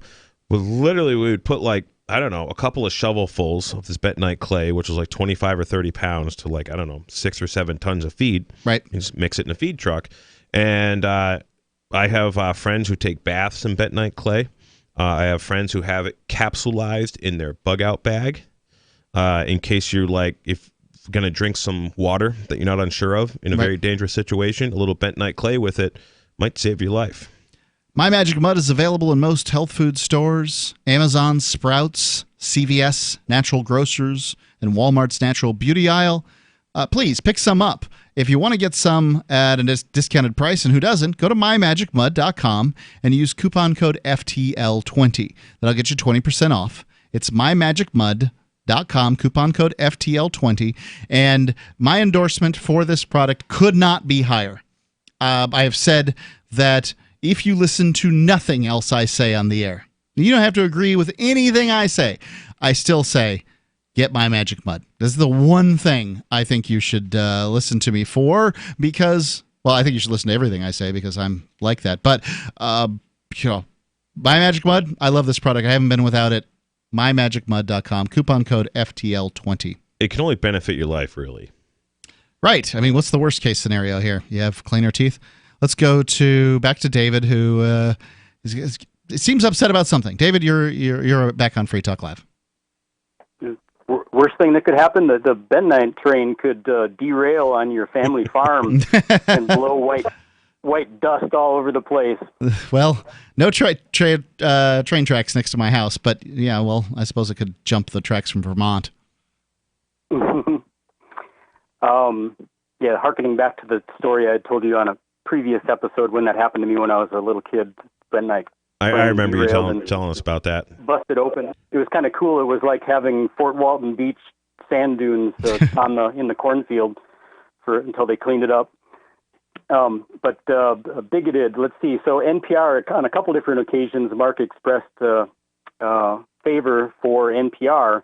And I still listen to it from time to time here and there, more than I'd like to admit. And I used to listen to it regularly earlier in life until, recently, meaning the last decade especially, I started to notice how anti-me they are, meaning, if I'm white, Anglo, Saxon, Protestant, straight male, that's exactly what they're against. For instance, if you try to do an objective study of their programming, public radio, public TV, but especially public radio, as I have done, I've paid attention. It's not a scientific study, but I've paid attention, and every minority, every demographic that I'm not is continuously represented, whereas there's very little favorable representation of the white male, so on public radio, to the point where it's quite obvious it's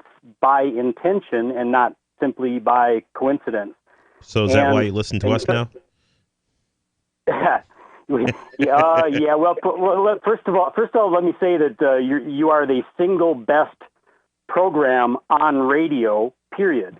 Okay, and yes, you have some of the demographic that I object to involved in your organization.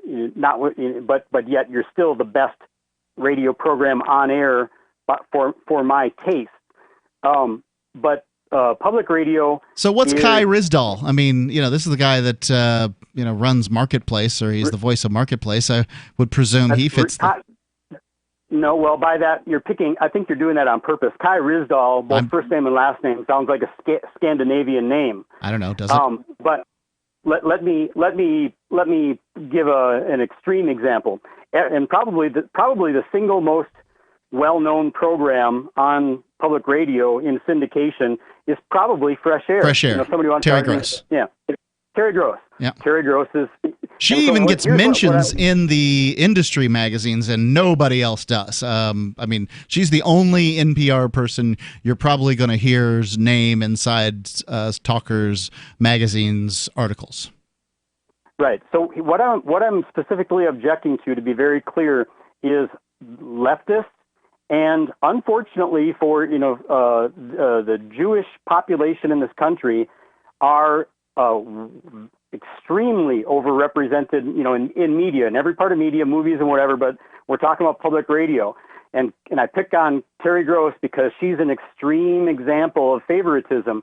If you listen, go ahead and listen to any program she has and do a tally to the best of your abilities as to the demographics of all of the proper nouns that are used, meaning people's names, places' names, et cetera, but people, if the Jewish population is 2% of the American population, they're probably literally the majority of the proper nouns on Terry Gross's Fresh Air. Well, I wouldn't doubt. I mean, and generally Hollywood is. It was set up by Jews. I mean, the vaudeville, they're performers. And it's not a surprise that people get into the trade that their parents got into. That's been going on since. It's not a surprise, but in this day and age, public radio is not entertainment. Public radio's main function is not like Hollywood is to be entertainment, even though we know that Hollywood is using their entertainment to do the exact same thing as news radio is doing.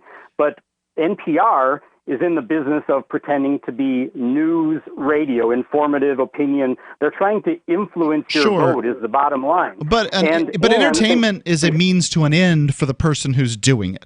So I do a radio program. Why do I do it? Well, for one, I want to get I need a job. But two, I'm an extrovert and I want people to listen to me. I mean, I could have continued on being, a publisher of a magazine, that sort of thing. But I found that I got a better outlet for that thing inside of me that just like, hey, look at me, listen to what I've got to say. That whole extrovert thing. And I wouldn't say that it. I'm not amazed that people that are extroverted want people to pay attention to them. They just find ways to do it. It used to be the preacher that would go around, the itinerant preacher that goes around and preaches to people. Well, he was just talking about the things that people were willing to listen about. Now I talk about the things that people are willing to listen about. But I'm not talking about simply being extroverted. What I'm talking about is trying to influence everyone else's life. Well, I am trying to do that. Yeah, but okay. Well, I'm Google trying not and to talk Facebook about you because may influence people's life a heck of a lot more than NPR. If you're talking about influence. NPR has a huge amount of influence, and they're trying to influence your vote. They started out. I remember when I was a kid. I'm talking about public TV now, but I remember when Sesame Street started, and I remember being in an NGO, a non-governmental organization that was getting grant monies, and I was there for daycare, and for children, especially those of parents of, like, for instance, single mothers. They have a captive audience. I remember them specifically taking us up every day to watch Sesame Street. That was part of the curriculum, and then you don't know anything as a kid, but it all you put it all together years later as an adult. That public TV and public radio were being funded to a great degree, to a high degree, by tax dollars. And then they were putting out leftist material that got progressively more and more left and more political as the decades went by. And then it hits you that as a kid, you were sat down to watch this taxpayer-funded leftist material so they're basically programming and brainwashing children, just like subjecting them to the Pledge of Allegiance, like you like to talk about, and they were doing that on a daily basis. And then fast forward, 4 decades later. Well, I think you've got a point here, David. We all have to pay for it, whether we like it or not. Thanks for the call. I can definitely say that I have found the best cryptocurrency wallet. Certainly the best named one. I'm Mark Edge, and I love the Edge wallet. I've been using it for the last few months. You can buy, sell, trade, and hold your cryptocurrency securely. I trust my holdings of all the major cryptocurrencies to Edge wallet, and you should too. No long phrases to memorize, just a username and password. Secure your freedom with Edge wallet. Get it now on Apple or Android in the App Store or at edge.app. I'm a little obsessed with My Magic Mud. Several years ago, I met Jessica Armand, the founder and CEO of My Magic Mud, and I didn't even know my teeth were coffee stained. A week's worth of use convinced me, and now I use it every 3 or 4 days. It's clinically proven to whiten teeth, and I think it cleans better too. My Magic Mud's available at most local health food stores, Sprouts, Natural Grocers, CVS, Walmart's Natural Beauty Aisle, but I can get it for you for 20% off with coupon code FTL20 at mymagicmud.com. FTL20 mymagicmud.com. What do you shop for that you could otherwise buy at Amazon? Pretty much everything, right? Amazon has competitive pricing and they deliver, and that's a big plus. If you could plan ahead in your shopping, would you be interested in saving up to 33%? There's a catch. You have to do your shopping in Bitcoin, but imagine those savings. It's like a huge raise. All you have to do is go to saveitpurse.com. We've saved thousands, and you can too. Plan ahead and save. Saveitpurse.com. LRN.FM now has a Discord. Discord is a free text and voice chat platform, and we now have our own server with a bunch of channels at discord.lrn.fm. You can join other listeners as they chat about various things during our live shows, or anytime, day or night. Discord software is available cross-platform, so you can have it on whatever device you want and take your chats anywhere. Join our Discord at discord.lrn.fm. That's discord.lrn.fm. You're listening to the live edition of Free Talk Live. Hour number 3 is next after the news here on the Liberty Radio Network at lrn.fm.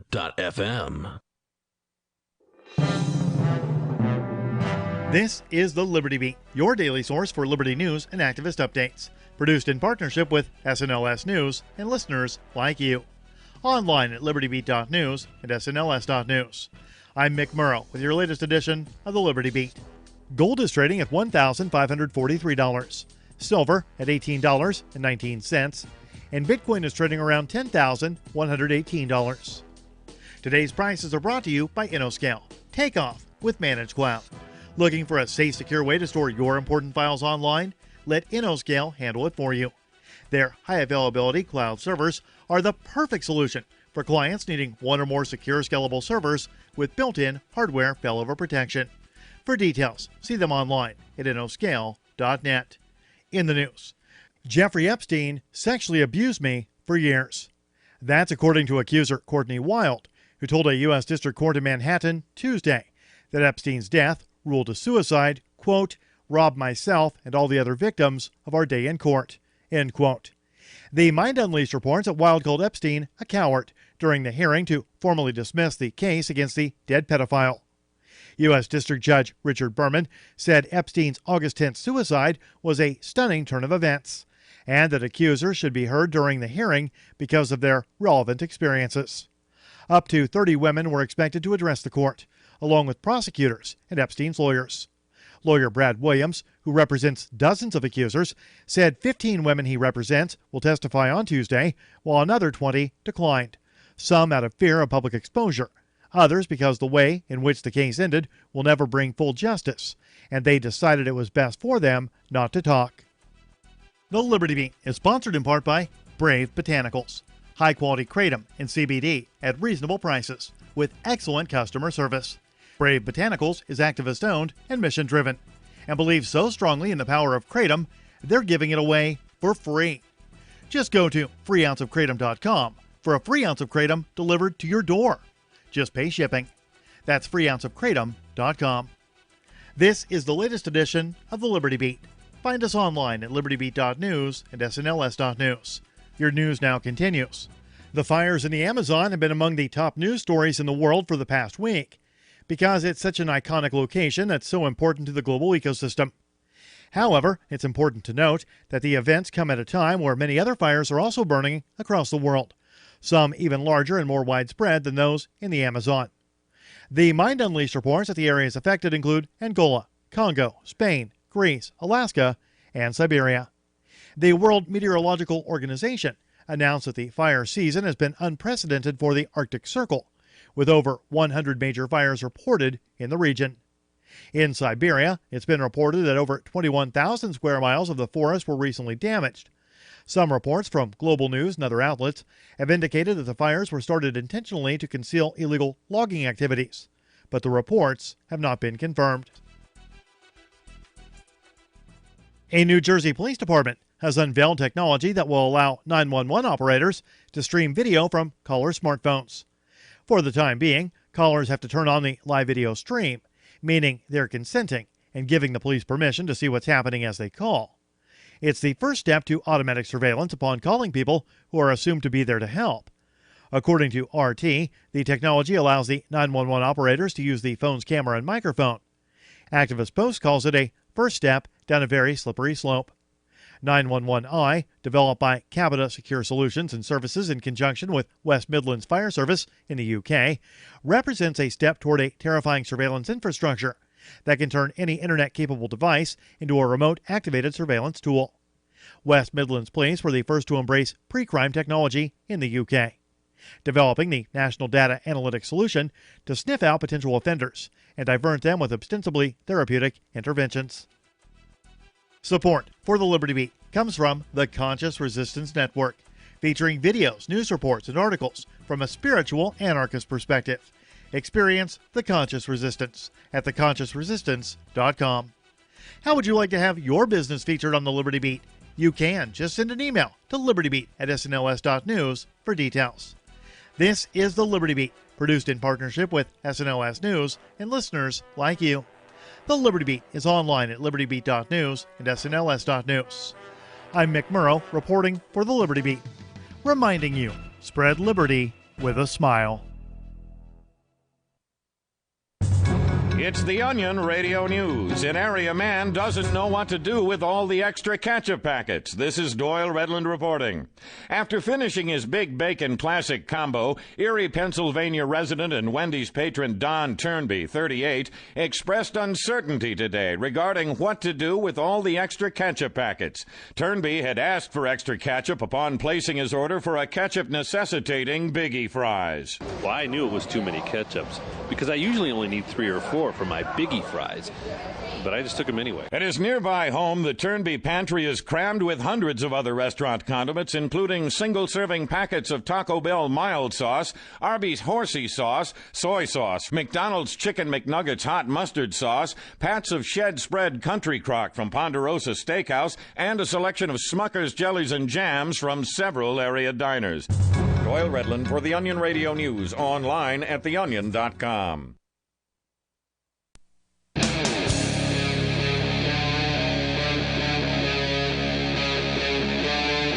Free Talk Live.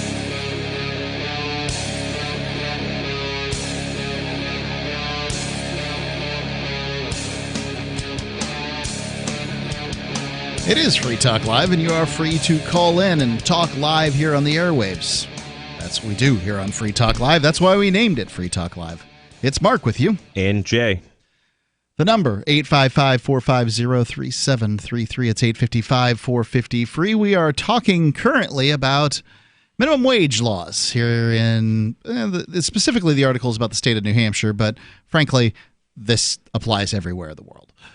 Minimum wage and the price setting on labor is basically what that is. And minimum wage probably would never even have been introduced if it wasn't for this fractional reserve banking debacle that we've been, caught up in, for all of our lifetimes anyways. The fact that because they're just inflating the money by creating more and more digital money or paper money or whatever. There's certainly a strong relationship between, minimum wage and the creation of currency through the Federal Reserve. Well, that's why it's called for. That's why, the people who think it's necessary want it, because got to keep up with inflation. Right. They feel like the marketplace can't keep up as quickly. And I think that there's a certain argument for it that, that bosses don't want to give raises, and people are scared to ask for them. And thus, when the cost of living continues to go up, that you probably aren't going to see, not every job is going to see a cost of living increase. The Federal Reserve Bank is essentially breaking your legs, and minimum wage is a crutches they just keep on throwing at you. So why don't we stop with the Fed, with this fractional reserve banking and the Fed? Let's go to the phones. We've got Tritium calling in on the Discord lines. Listen to how great Tritium sounds. Just go to discord.freetalklive.com to, you can call in and do this too. Tritium, you're on Free Talk Live. Can you hear me? Yeah, my quality is pretty good. It's kind of up and down over here, but the connection quality. But yeah, I'm not going to really wade into the whole minimum wage whole argument about. I heard you talking about Brexit earlier and the Queen suspending Parliament. There's a certain word they have that over there we don't use on this side of the pond. But in general, over the past year or two, I listen to a lot of public radio, national public radio, NPR, and they run a lot of stories again and again and again, here and there on Brexit, and they have people on the ground interviewing people. So they interview people in cafes and coffee shops. But what strikes me is they also interview people like construction workers and all kinds of people, bankers, everything. But they talk a lot about business owners and a lot of independent business owners, not corporate types, and which is not surprising because, as I've learned on Free Talk Live, apparently the UK rates higher than the US significantly on friendliness to business. So there's a lot of business owners, entrepreneurs that have businesses that span the borders, that are built upon having a common market, and that's, I think, a really important thing, even though I understand people have this idea about sovereignty, and it's a shame to need another layer of government. It really is a shame to need another layer of government and bureaucracy. But the open borders have been supposedly a resounding success and has allowed for so much business to prosper. Not for everyone, which is why I don't think the borders the Democratic vote, but are for open, a lot though. of people. I've heard about these all kinds of people trying to get into Great Britain by hanging out right there at the Channel, attempting to jump on trucks so that they can just get their foot on soil and then they're in good shape. So that's not an open border, right? Yeah, so France has a whole bunch of has whole huge camps of people right there just trying to run onto trucks, and they do all this efforts to stop them from getting over there because they are kind of isolated with the being They're an an island and island. all. Yeah. And they're not part of the Schengen, I think, the open common border. They're part of the common economic market. I see.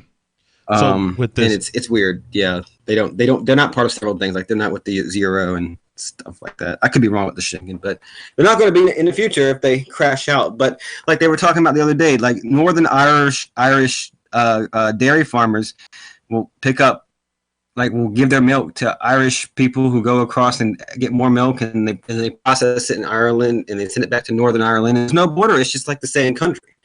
And, there's cheesemakers and lots of other non-dairy stories that I've heard where it's like, they are basically building entire industries and non-corporate owned industries. Because, of course, when you have barriers on trade and business, when you say it hurts business, they don't hurt the corporate bigwigs, the big business as much. They know how to get across these things. I mean, it's the little guy every time.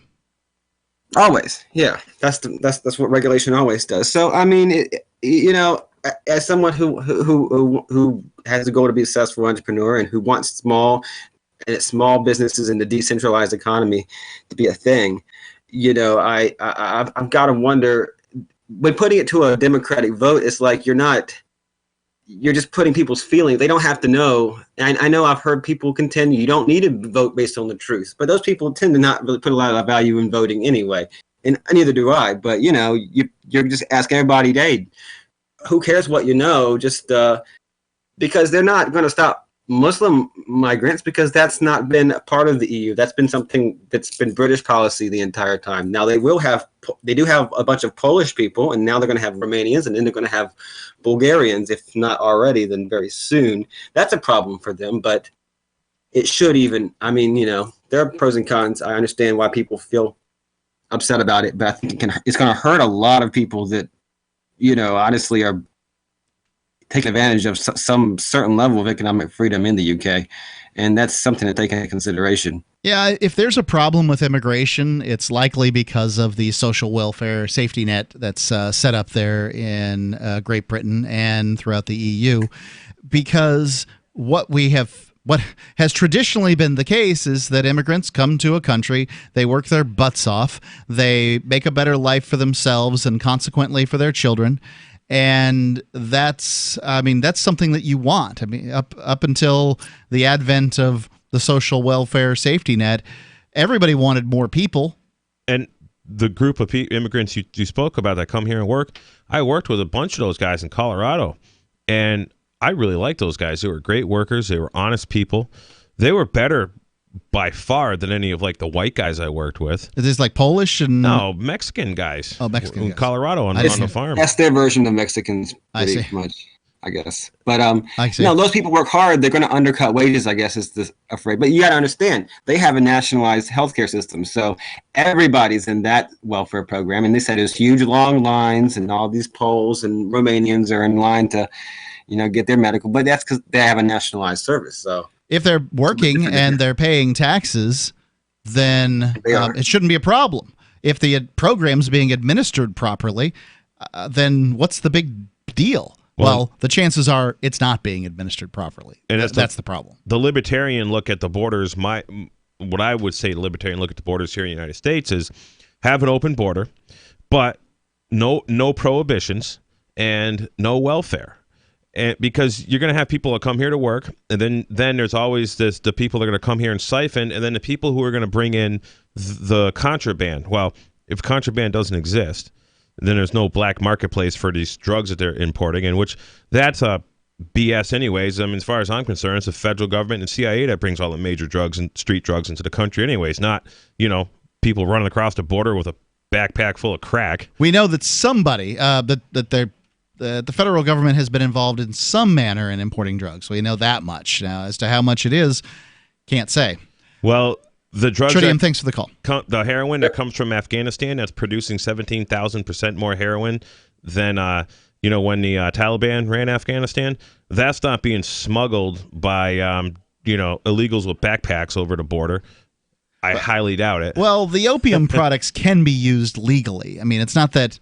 I'm not saying that every that 100% of the opium from Afghanistan is going into pharmacological opium products or whatever, but some of it is. So, I just believe it's just, more nonsense they're throwing at the wall when they start saying, people are bringing drugs in. This is why the border needs to be closed. 855-450-3733. It's 855-450-FREE, as in Free Talk Live.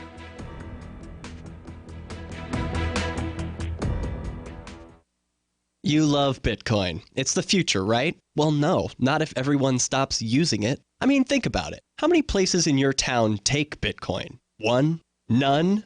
Let's be real. If this Bitcoin thing is ever going to happen, it's going to need your help. The good news is, the guys at AnyPay have your back. We built a website called helpmetakebitcoin.com, and it's a place you can send any business, and they'll be set up to take Bitcoin in 5 minutes. helpmetakebitcoin.com. You're not a wild animal, and you shouldn't be tagged and tracked like one. Where you go and what you do every minute of the day, tracked and recorded by your mobile phone, is often more revealing than your browser history. And tech companies make a fortune selling your location history without your consent. GoDark bags prevent location tracking and protect your privacy by instantly blocking all cell phone, GPS, and Wi-Fi signals to your mobile device. Plus, they're durable, water-resistant, and built for a lifetime of protection. Visit GoDarkbags.com/FTL. That's GoDarkbags.com/FTL. I am giving away $100 in Bitcoin Cash on September 2, 2019. And I'm not giving it away because I like giving away money. Quite the contrary. It's because I need a favor. Please go to demo.freetalklive.com and fill out the survey there as thoroughly as you like. There's an optional email slot, and if you put your email in there, you will forever be signed up for whatever prize I'm giving to incentivize people that month to fill out my form. Advertisers need this info on our listeners, so fill it out as truthfully as you can, please. Demo.freetalklive.com. What good is it living in a free country if you don't live a free life? You're stuck going to a job or a stressful business. You're stuck in a relationship where you're pretty much a slave. That isn't happiness. You were meant for bigger and better things. There's another way to live. I'm Caleb Jones, and my staff and I have taught hundreds of thousands of men how to create low-work, high-income, location-independent businesses, and how to date women under your terms. Go to freelifeinfo.com to download 7 free books and podcasts so you can live a life like this too. Is spreading the message of liberty, cryptocurrency, and peace around the globe worth $2 per month to you? As you may already know, in addition to our internet feed, LRN.FM broadcasts on free-to-air satellite across North and Central America, as well as Sub-Saharan Africa. And we've been available on satellite for free 24/7 since 2010. The LRN.FM free-to-air satellite signal is reaching some of the most oppressive regimes in the world, and there's no doubt our ideas are making an impact. You can learn more about the channel's impact by watching the 3-minute video at fund.lrn.fm. If you'd like to help free minds globally with our ideas of liberty, cryptocurrency, and peace, you can donate as little as $2 per month via fund.lrn.fm. You can help us continue and expand our satellite broadcast to multiple continents. Visit fund.lrn.fm today, and thank you for your help. Don't forget to share the link on social media. That's fund.lrn.fm. The LRN.FM social media channels have been revamped. We've eliminated Facebook and focused on other platforms like Twitter and Mastodon, the decentralized alternative to Twitter. On our accounts, you'll find posts from multiple LRN.FM show hosts together in one place. Follow us on Twitter at twitter.lrn.fm, or better yet, move to the decentralized Mastodon social media platform at toot.lrn.fm, toot.lrn.fm. I think you'll like it. Looking for a great real estate investment? Consider New Hampshire, which is ground zero for the Liberty Movement. Your first call should be to Mark Worden from Porcupine Real Estate. He's more than just a real estate agent. He's your New Hampshire concierge. Where are the best places to live? Do you want farm, city, the burbs, or forest? Do you want a duplex or multifamily building so that renters pay your mortgage? There are homes in all price ranges in New Hampshire, and Mark can help with financing too. Invest in liberty and property. Mark Worden can help. PorcupineRealEstate.com. Join the LRN.FM Discord for live chat 24/7 at discord.lrn.fm. That's discord.lrn.fm.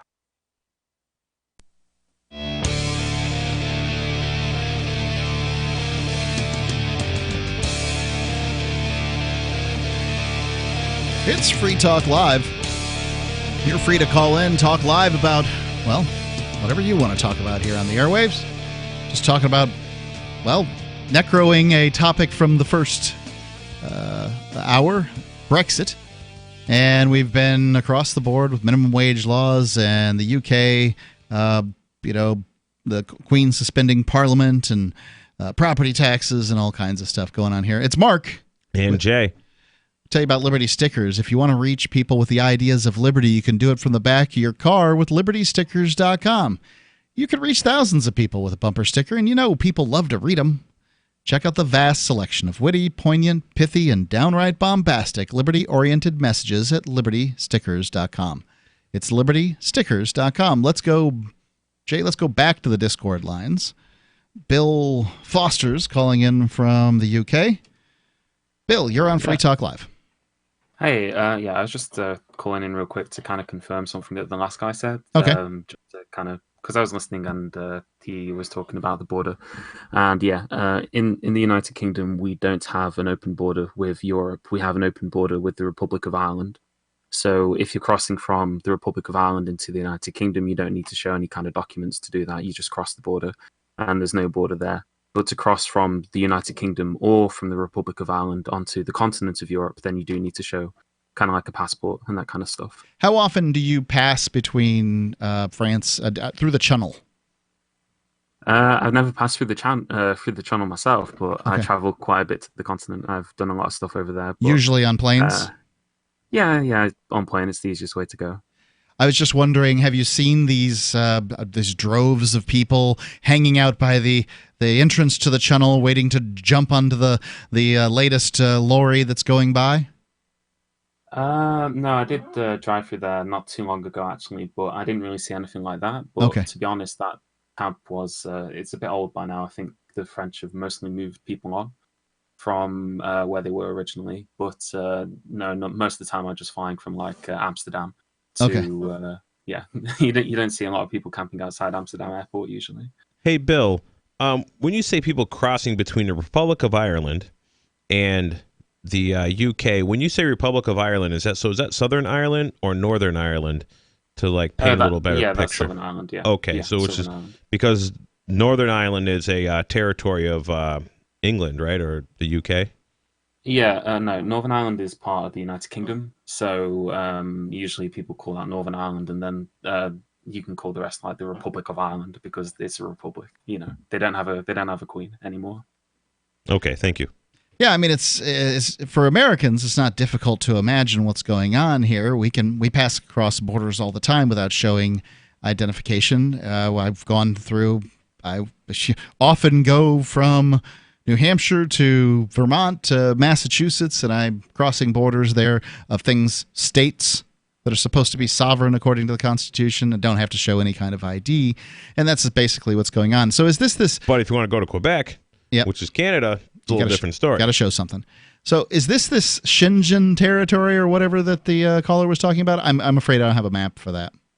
Yeah, no, the Schengen territory is basically like an EU-wide border that's around the entire of EU, not including Northern Ireland and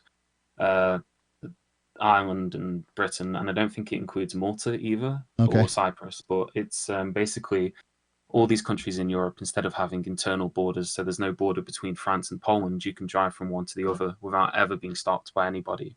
The only way you know that you've gone from one to the other is because the signs change and, people start talking different. But then there's the external border outside of that. So there's a border between, obviously, Greece and Turkey and elsewhere like that. So what do you think about the Queen suspending Parliament here at the order of Boris Johnson?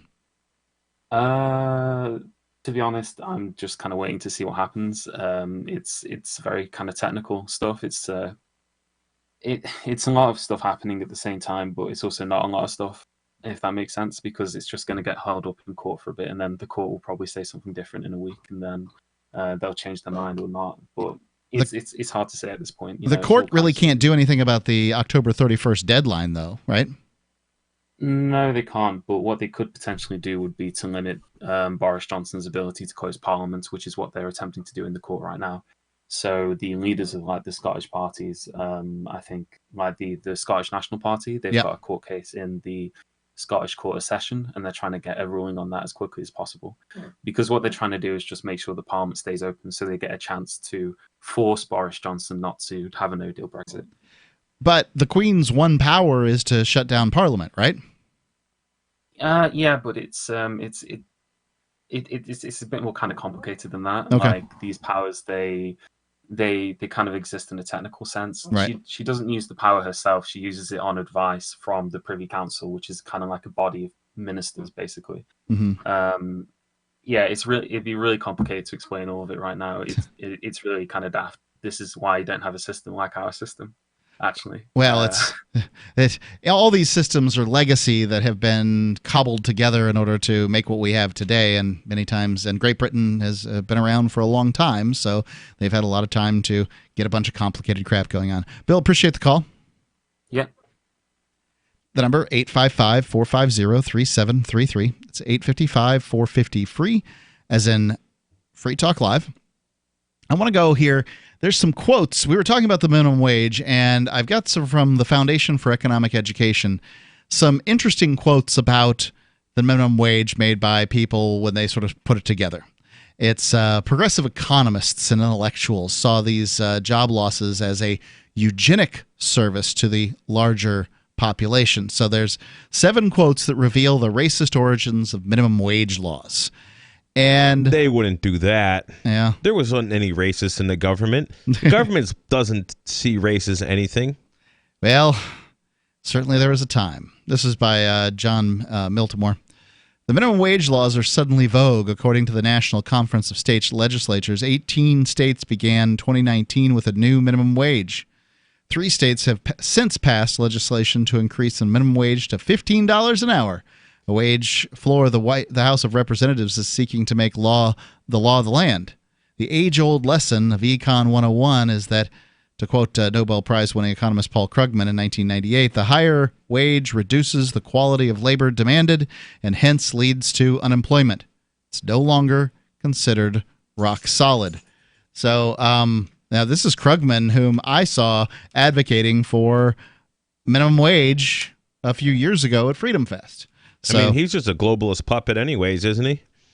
I wouldn't know who's pulling his strings, but I certainly don't agree with his economic policies. But even he said that you would have to base a minimum wage on age. It doesn't make any sense to just, when you institute a minimum wage, you force 15-year-olds to compete with 30-year-olds, but they can't.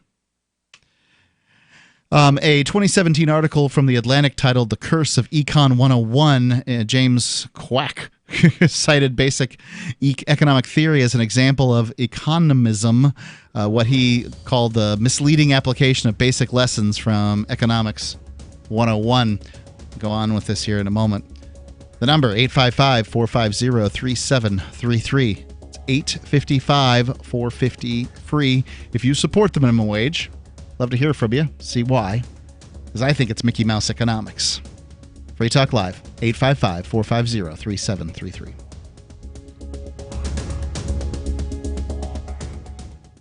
Anarchadelphia is a conference dedicated to the principles of liberty, individual sovereignty, and freedom from coercion, located in Philadelphia, the cradle of liberty.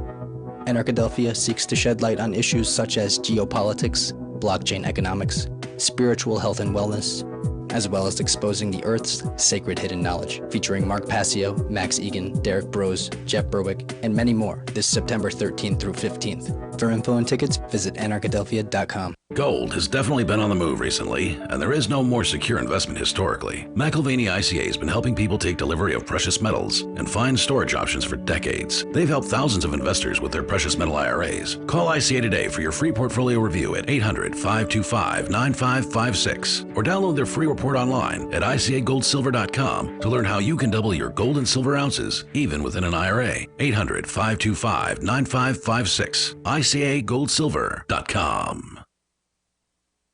Hi, I'm Derek J. To me, an activist's calling is to actively work to advance a cause. The cause for which I work is personal freedom. I believe my life is best when I engage in voluntary interactions and self-government. I reject the idea that anyone else has a higher claim to my life or my body than I do. I see people who call themselves the government as a threat to my personal freedom. I realize you may feel differently, but my relationship with the people who call themselves the government is completely involuntary. If Starbucks used some of its money to drop bombs, I wouldn't shop there. So why would I support the American empire? The empire does not require my consent. Derek J's Victimless Crime Spree. Watch it for free and order the Director's Cut DVD at victimlesscrimespree.com. That's victimlesscrimespree.com. Are you tired of governments murdering people around the world? Stop using their money. There is an alternative. Bitcoin is a stateless free market non-political currency. Bitcoin cannot be inflated or controlled by any government. By using their money, you are helping the state. Stop doing it. You have an incredible alternative available now. Learn it, use it, spread it. Get started with Bitcoin at bitcoin.com. That's bitcoin.com. Some of you asked, and now we've delivered. LRN.FM's live Keene, New Hampshire studio shows are now streamed in HD on Twitch. Visit our channel at twitch.lrn.fm and give it a follow. If you have Amazon Prime, you get one free subscription on Twitch. If you use it on our channel, Twitch will give LRN.FM a monthly piece of your Prime subscription cost. So please watch, follow, share, and subscribe to twitch.lrn.fm. That's twitch.lrn.fm. This is a special alert for business owners, consultants, coaches, folks planning retirement, entrepreneurs, and anyone who is saving and investing to build a financial future. You are likely aware that financial privacy for most people has recently died a miserable death. And let's face it, without privacy, there really is no security, is there? Bankrupt governments and banks on the verge of collapse are perhaps the biggest threat to your financial future today. The Lighthouse Law Club recognizes this and has been working diligently to provide safe, secure, and productive tools to ensure your privacy, your financial security, and your future financial well-being, despite the catastrophes which many people fear are looming ahead of us. Find out more with a variety of free videos on the YouTube channel for Lighthouse Law Club. Just search YouTube for Lighthouse Law Club and secure your future today. Live video of our Keene, New Hampshire-based shows is streamed on DLive. Please follow and share at dlive.lrn.fm. That's dlive.lrn.fm.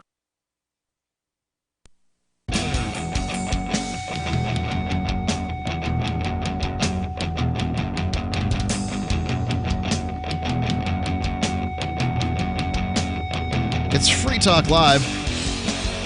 We're reading some quotes here from, a bit over 100 years ago, talking about the minimum wage and what the proponents of it were saying. Progressive economists at the time were hoping to see happen with the minimum wage.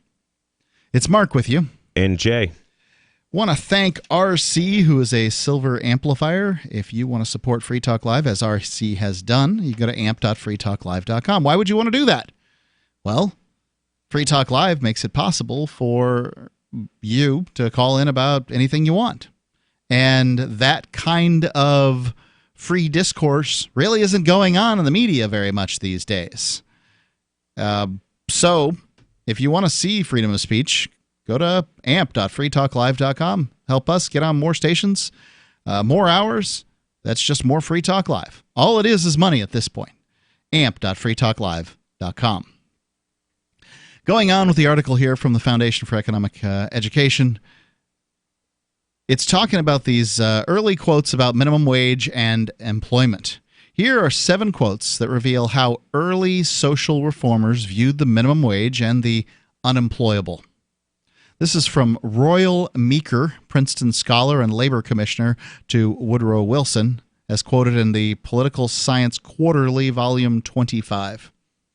It's much better to enact a minimum wage law even if it deprives these unfortunates of work. Right there, saying that it's going to deprive some people of work. Better unfortunates as in deplorables, maybe? Well, that's kind of, they use this euphemism kind of terminology. Better that the state should support the inefficient wholly and prevent the multiplication of the breed than subsidize incompetence and unthrift, enabling them to bring forth more of their kind. So the suggestion is that we'll offer welfare and then we'll require people to be spayed or neutered in order to get the welfare. I don't think this is a terrible idea. And that's happened. Yeah, well, yeah, it has happened. All over the United States but in history. If you want to force people into it, then that's an entirely different situation. It should be voluntary if somebody's going to do it, and that's not voluntary. That's the manipulation of the labor market. So there you go. Just one. Two. This is from F.W. Taussig, Principles of Economics, Volume 1. How to deal with the unemployable, asked economist Frank Taussig. They should simply be stamped out. We have not reached the stage where we can proceed to chloroform them once and for all, but at least they can be segregated, shut up in refuges and asylums, and prevented from propagating their kind. I would bet you there'd be a lot less homeless people if there wasn't minimum wage in a lot of these cities that have a homeless issue. And also, if there wasn't, all these rules and regulations on building homes, and all that stuff. Yeah, I've heard that there's more vacant homes in the United States than there are homeless. But there's a lot of homeless sitting around that, even right in Manchester, I'm sure some of these guys would love to pay them $5 an hour to wash dishes. I wonder if they do it. I bet they could make more by sitting on the side of the road panhandling. Well, that's true, too. I don't know. If the inefficient entrepreneurs would be eliminated by minimum wages, so would the ineffective workers. I'm not disposed to waste much sympathy upon either class. The elimination of the inefficient is in line with our traditional emphasis on free competition and also with the spirit and trend of modern social economics. There's no panacea that can save the incompetents except at the expense of normal people. They are a burden on society and the producers wherever they are. A.B. Wolfe, American Economic Review, 1917. Now, I see the points that these economists are making. I mean, I get it. But the problem with the minimum wage is that these economists don't know what somebody can live on. So when you've got all these zoning laws and minimum wage laws and all these other rules, you're basically saying somebody can't live the way they want to live. They've got to live the way I want them to live. And if they can't afford it, then in this case, they're talking about, spaying and neutering them or putting them in asylums and these sorts of things. Or literally killing them. I mean, they're talking about stamping them out and chloroforming them, yes. It's pretty radical stuff right there. Yes, it's a pretty rough language. Number 4, New Republic editorial 1916, most likely written by Herbert Croly. Imbecility breeds imbecility. I guess that's true, right? Dumb people tend to have dumb children. As certainly as white hens breed white chickens. And under laissez-faire, imbecility is given full chance to breed and does so, in fact, at a rate of far superior to that of able stocks.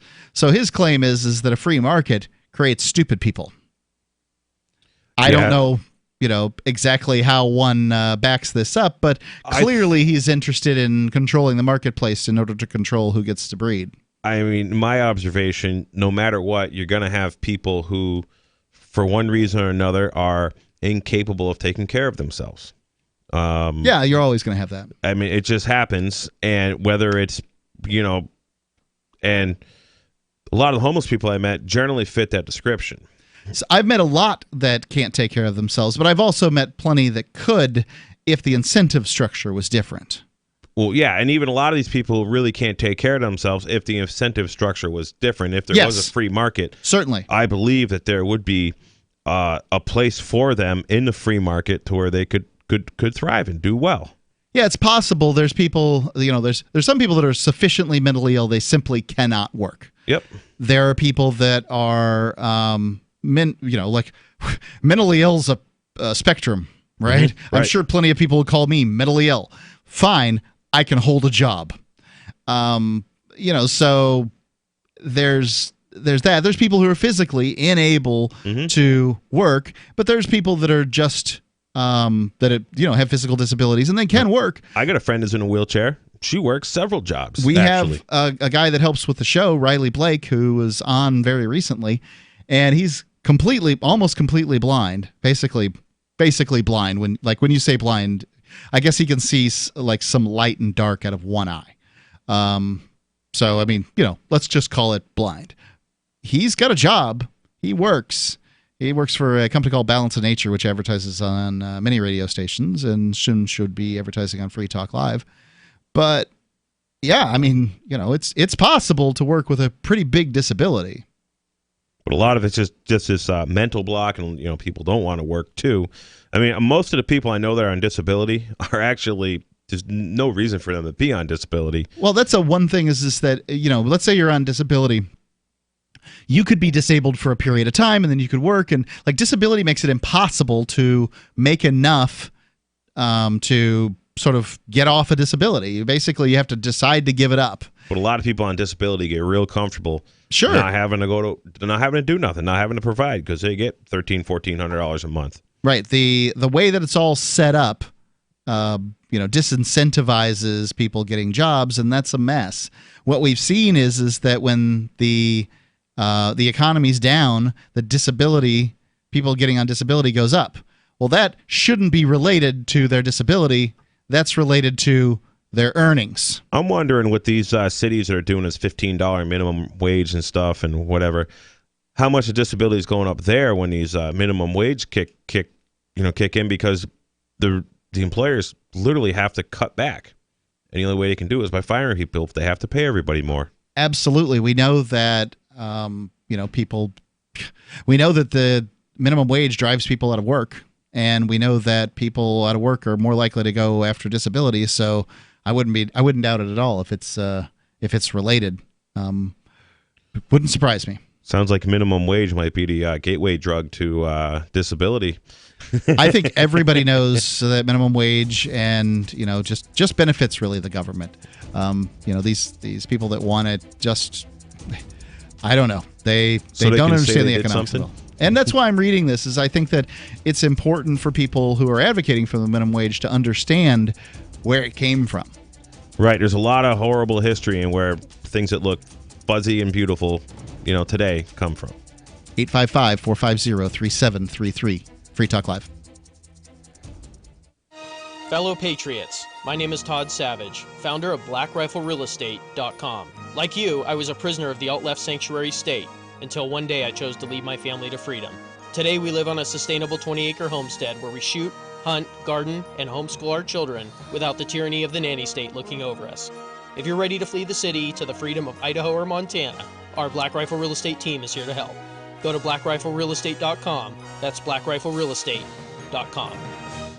If you feel you've been lied to, pressured, or misled into buying your timeshare, you have the right to cancel completely. This is Steve Sanchez, and I'd like to introduce you to Wesley Financial Group, the leading top-rated timeshare cancellation company in the country. That's right, no more excessive fees or lifetime commitments that make you feel like you're serving a prison sentence. Founded by CEO Chuck McDowell, a pioneer in the industry who went into federal court and won against the largest timeshare resort company in the world just to help you get out of your timeshare. Too good to be true? No. Countless testimonials and the highest ratings from the Better Business Bureau make Wesley Financial Group the real deal, and their money-back guarantee they put in writing makes them the Steve Sanchez choice for successfully canceling your timeshare guaranteed. To get their free information kit, call 1-800-475-1919. That's 1-800-475-1919, or visit them at timesharecancellations.com. That's 1-800-475-1919. Hunters, anglers, campers, and survivalists. Get back to nature. Expand your horizons with the highest quality, most versatile, unique slingshots and sling bows on the market at slingbow.com. Slingbow products are compact and models start from just $17.98. They're perfect for your bug-out bag or storing in your vehicle. Give yourself and your loved ones the excitement and tradition of slingbow, a new frontier in archery and truly modern twist on this primitive survival tool. Feel the thrill only at slingbow.com. On Free Talk Live, we're bringing people to the ideas of liberty every day. From wrestling superstars like Glenn Jacobs. You guys really are having an impact, I believe. Like I said, a lot of where I am now is due to listening to Free Talk Live. You changed my mind on some very important issues years ago. To random people tuning in on the radio. I was kind of stuck in the left-right paradigm. I heard your show by chance on a Saturday night. From there, I went on, joined the Free State Project, and become an amplifier. So, I mean, that's really the reason why I amp is because I know that if it wasn't for you guys being on as many stations as you are, I never would have found the ideas of liberty. Your amp will directly change more lives by getting Free Talk Live in front of people looking for talk radio online and on the air. When you amp Free Talk Live, you get perks like access to the AMP-only Facebook group and AMP podcast. Visit amp.freetalklive.com. So you've heard all 3 hours of the latest episode of Free Talk Live, and you're still hungry for liberty-oriented audio content? Did you know that we have another 24/7 audio stream at LRN.FM? The Liberty Radio Network airs the latest episodes of some of the best liberty-oriented podcasts on the internet around the clock. In addition to recorded content, you'll also hear live shows like Free Talk Live, originating from our Keene, New Hampshire studio. So listen anytime at LRN.FM. That's LRN.FM. So you've signed the Shire Society Declaration and are planning your move to New Hampshire to be around more liberty-oriented people. Next, sign up for the Shire Society Forum at forum.shiresociety.com. There are a bunch of people there who are already in the Shire, and they want to meet you. If you're already in the Shire physically, you should also come by the forums. Remember, not everyone uses Facebook. New people are signing up for the Shire Society Forum every month, so drop in and say hello at forum.shiresociety.com. You're listening to the best liberty-oriented audio streamed around the clock, on the air, and online. This is the Liberty Radio Network at LRN.FM.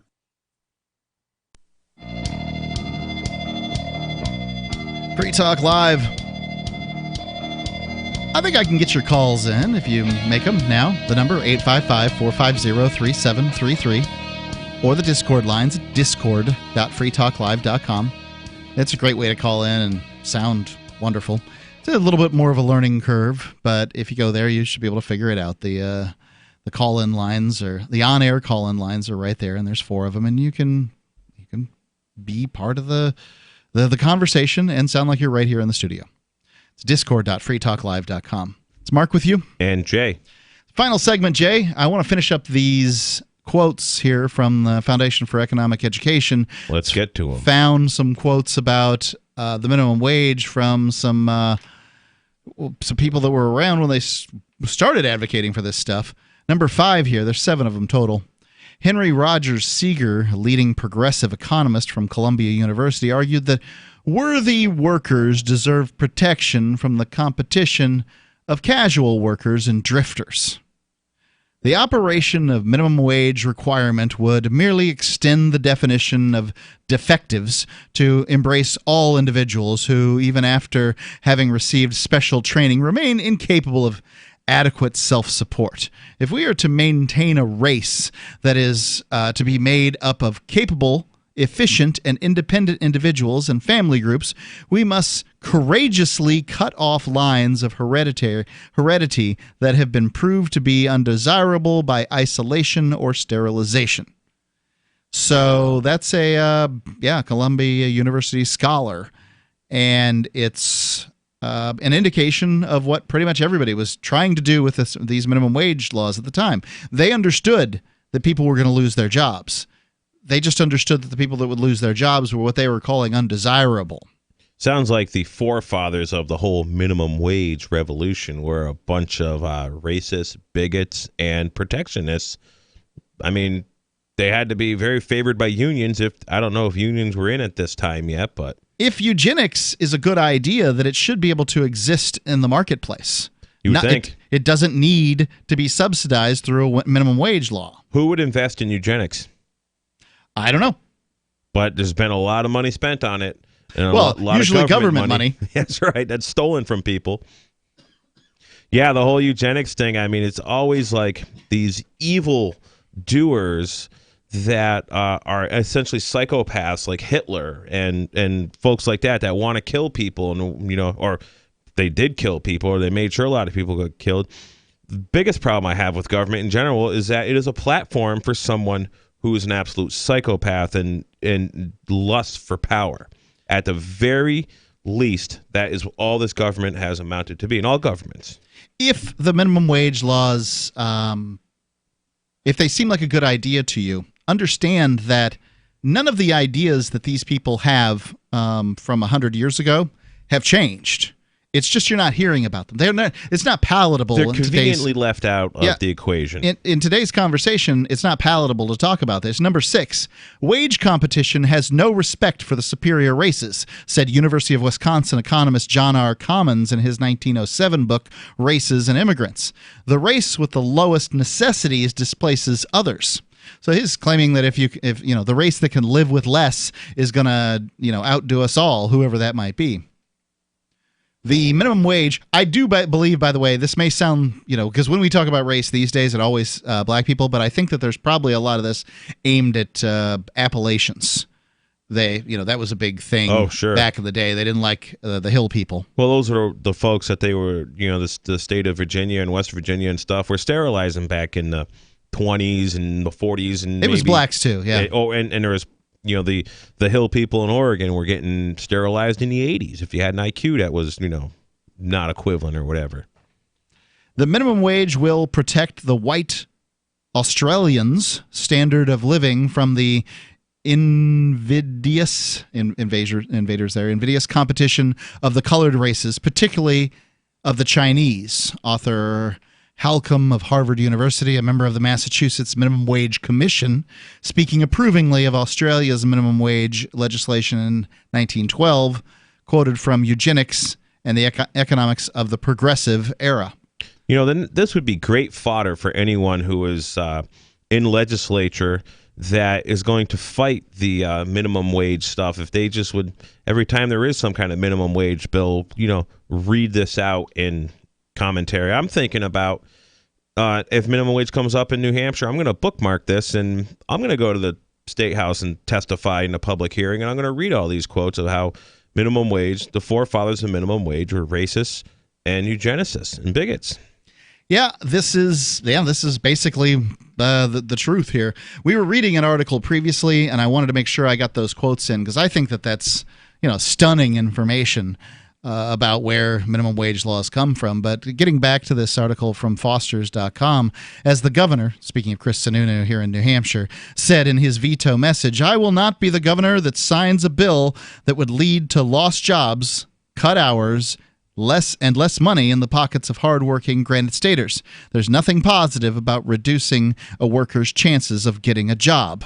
And he refused to sign the minimum wage bill. I would think rightly so. Certainly I don't agree with Chris Sununu on every issue every time. He has vetoed a lot of bad legislation. He recently just vetoed 3 pieces of gun legislation, anti-gun legislation. Yeah. So but he's also vetoed good legislation too. Yeah. Agreed. I'd rather see him than the guy that he was, the person he was running against. But as the case may be, there are better ways to help workers than pricing them out of the labor market. Instead of raising the minimum wage, we should consider more constructive alternatives, such as tax and regulatory reforms and the elimination of many occupational licensing requirements. If you make it easier for people to work, people will work. People react to incentives. That's right. Every time. Loosen up the marketplace, loosen up the regulations anywhere, and the economies flourish. I mean, look at Hong Kong, for example. Just economies flourish when there's less regulations. Right. All you have to do is look at places like Singapore and Hong Kong and then realize that 4,000 special economic zones have been created around the world, and over the course of like 40 years, 50 years, countries understand this. People innately understand it, is that if you loosen up some of these regulations and price controls, then you'll see more business being done.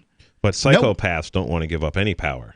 No, they don't. But you can't really say things like too many bad things about like Singapore and Hong Kong and the successes they've had. I mean, Singapore has the highest IQ of any country in the world. As I saw that at some point. That means that smart people want to be free. Well, if you look at these brave souls in Hong Kong, literally fighting the cops. I mean, in the American videos of cops versus people is cops beating people, 4 or 5 cops beating one dude, and there's 30 people standing around watching it. And the stuff I saw in Hong Kong, these cops were getting their butts whipped by a bunch of kids, like all over the place. I mean, I really thought that was awesome. Really thought, man, these guys in a special economic They broke zone, into the legislature, didn't they? that's what I heard, and I watched some crazy videos in some airports and some malls. But these are all young kids. I didn't really see anybody with gray hair, but these kids 25, 30 years old and younger have lived in a special economic zone their whole life. They don't want to give it up. Right. They don't want to have to go to and work. They don't want to be under the communist thumb. Right. I would suspect that there's older people in the movement. They just aren't participating in the rough stuff. Yeah, I didn't really see any, old dudes busting up cops. It's probably best for everyone. Occupational licensing laws cost millions of Americans time and money that could be better spent doing their jobs. Once limited to professionals such as doctors and lawyers, some states now require licensing for jobs such as interior designer and fortune teller. 1 in 5 New Hampshire workers requires a license or certification from the government to do their jobs. Such requirements do nothing to improve quality or safety. I once had a situation where I was dealing with a dental hygienist, the people that scrape the stuff off your teeth. And I was sort of, joshing her about the state requirements for licensing for her job. And she got very defensive. Like, she really believes that you got to have this license and that kind of thing. And she said, if somebody does my job wrong, you could die. And I said, there's no license for the guy who puts the brakes on my car. And if he does his job wrong, I most assuredly will die.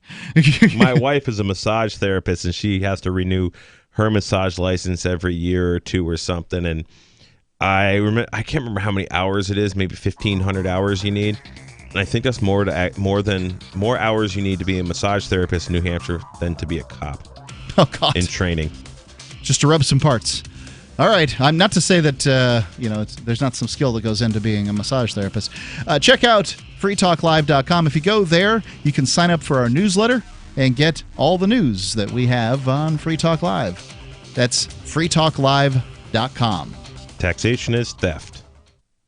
Do you have a crypto wealth advisor or coach? If so, has your cryptocurrency advisor been investing in technology stocks for over 20 years? Have they left the corporate world and retired? Or are they still trying to make a weekly paycheck? Have they produced 6-figure results for their customers in the past 30 days? And very importantly, are they a member of the Digital Currency Council? Seth Maniscalco is the founder of Crypto Wealth Coach and CryptoWealthCoach.com. Seth invested in his first Roth IRA at 19 years old while living abroad and has been investing in Wall Street and technology for over 20 years with experience in all the money markets. By comparison, so many of these so-called crypto gurus have barely been alive for 20 years. Seth has not only experienced personal success from his own investments in crypto, he has also helped his clients earn 6- and 7-figure incomes, including helping investors make over $750,000 in EOS in 90 days and 1,225% in only 5.5 months with Chainlink. Seth has help for the small do-it-yourself guy on up to crypto whales. Increase your wealth. Visit CryptoWealthCoach.com. The new 4th edition of Healing Our World, The Compassion of Libertarianism, will take your understanding of liberty to a deeper level and has over 1,300 updated references, new cartoons, and a foreword by Dr. Ron Paul. With discounts for multiple book purchases, the 4th edition of Healing Our World is a great gift for the liberals, pragmatists, environmentalists, and Christians in your life who think libertarianism is cold-hearted. Get yours today at healing.freetalklive.com and use promo code FTL for a $5 discount. If you want to know the latest about Free Talk Live before we go on the air, all you need to decide is how you want it delivered. It's your choice. Visit news.freetalklive.com to receive our usually weekly news updates by email. Plus, we have a Twitter account at twitter.freetalklive.com, and you can follow us on the decentralized Mastodon platform at toot.freetalklive.com. So please follow us at toot.freetalklive.com and sign up for our emails at news.freetalklive.com. The latest episode of Declare Your Independence with Ernest Hancock is next after the news on the Liberty Radio Network at LRN.FM.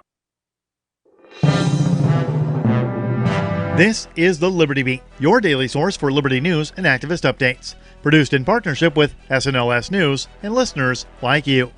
Online at libertybeat.news and snls.news.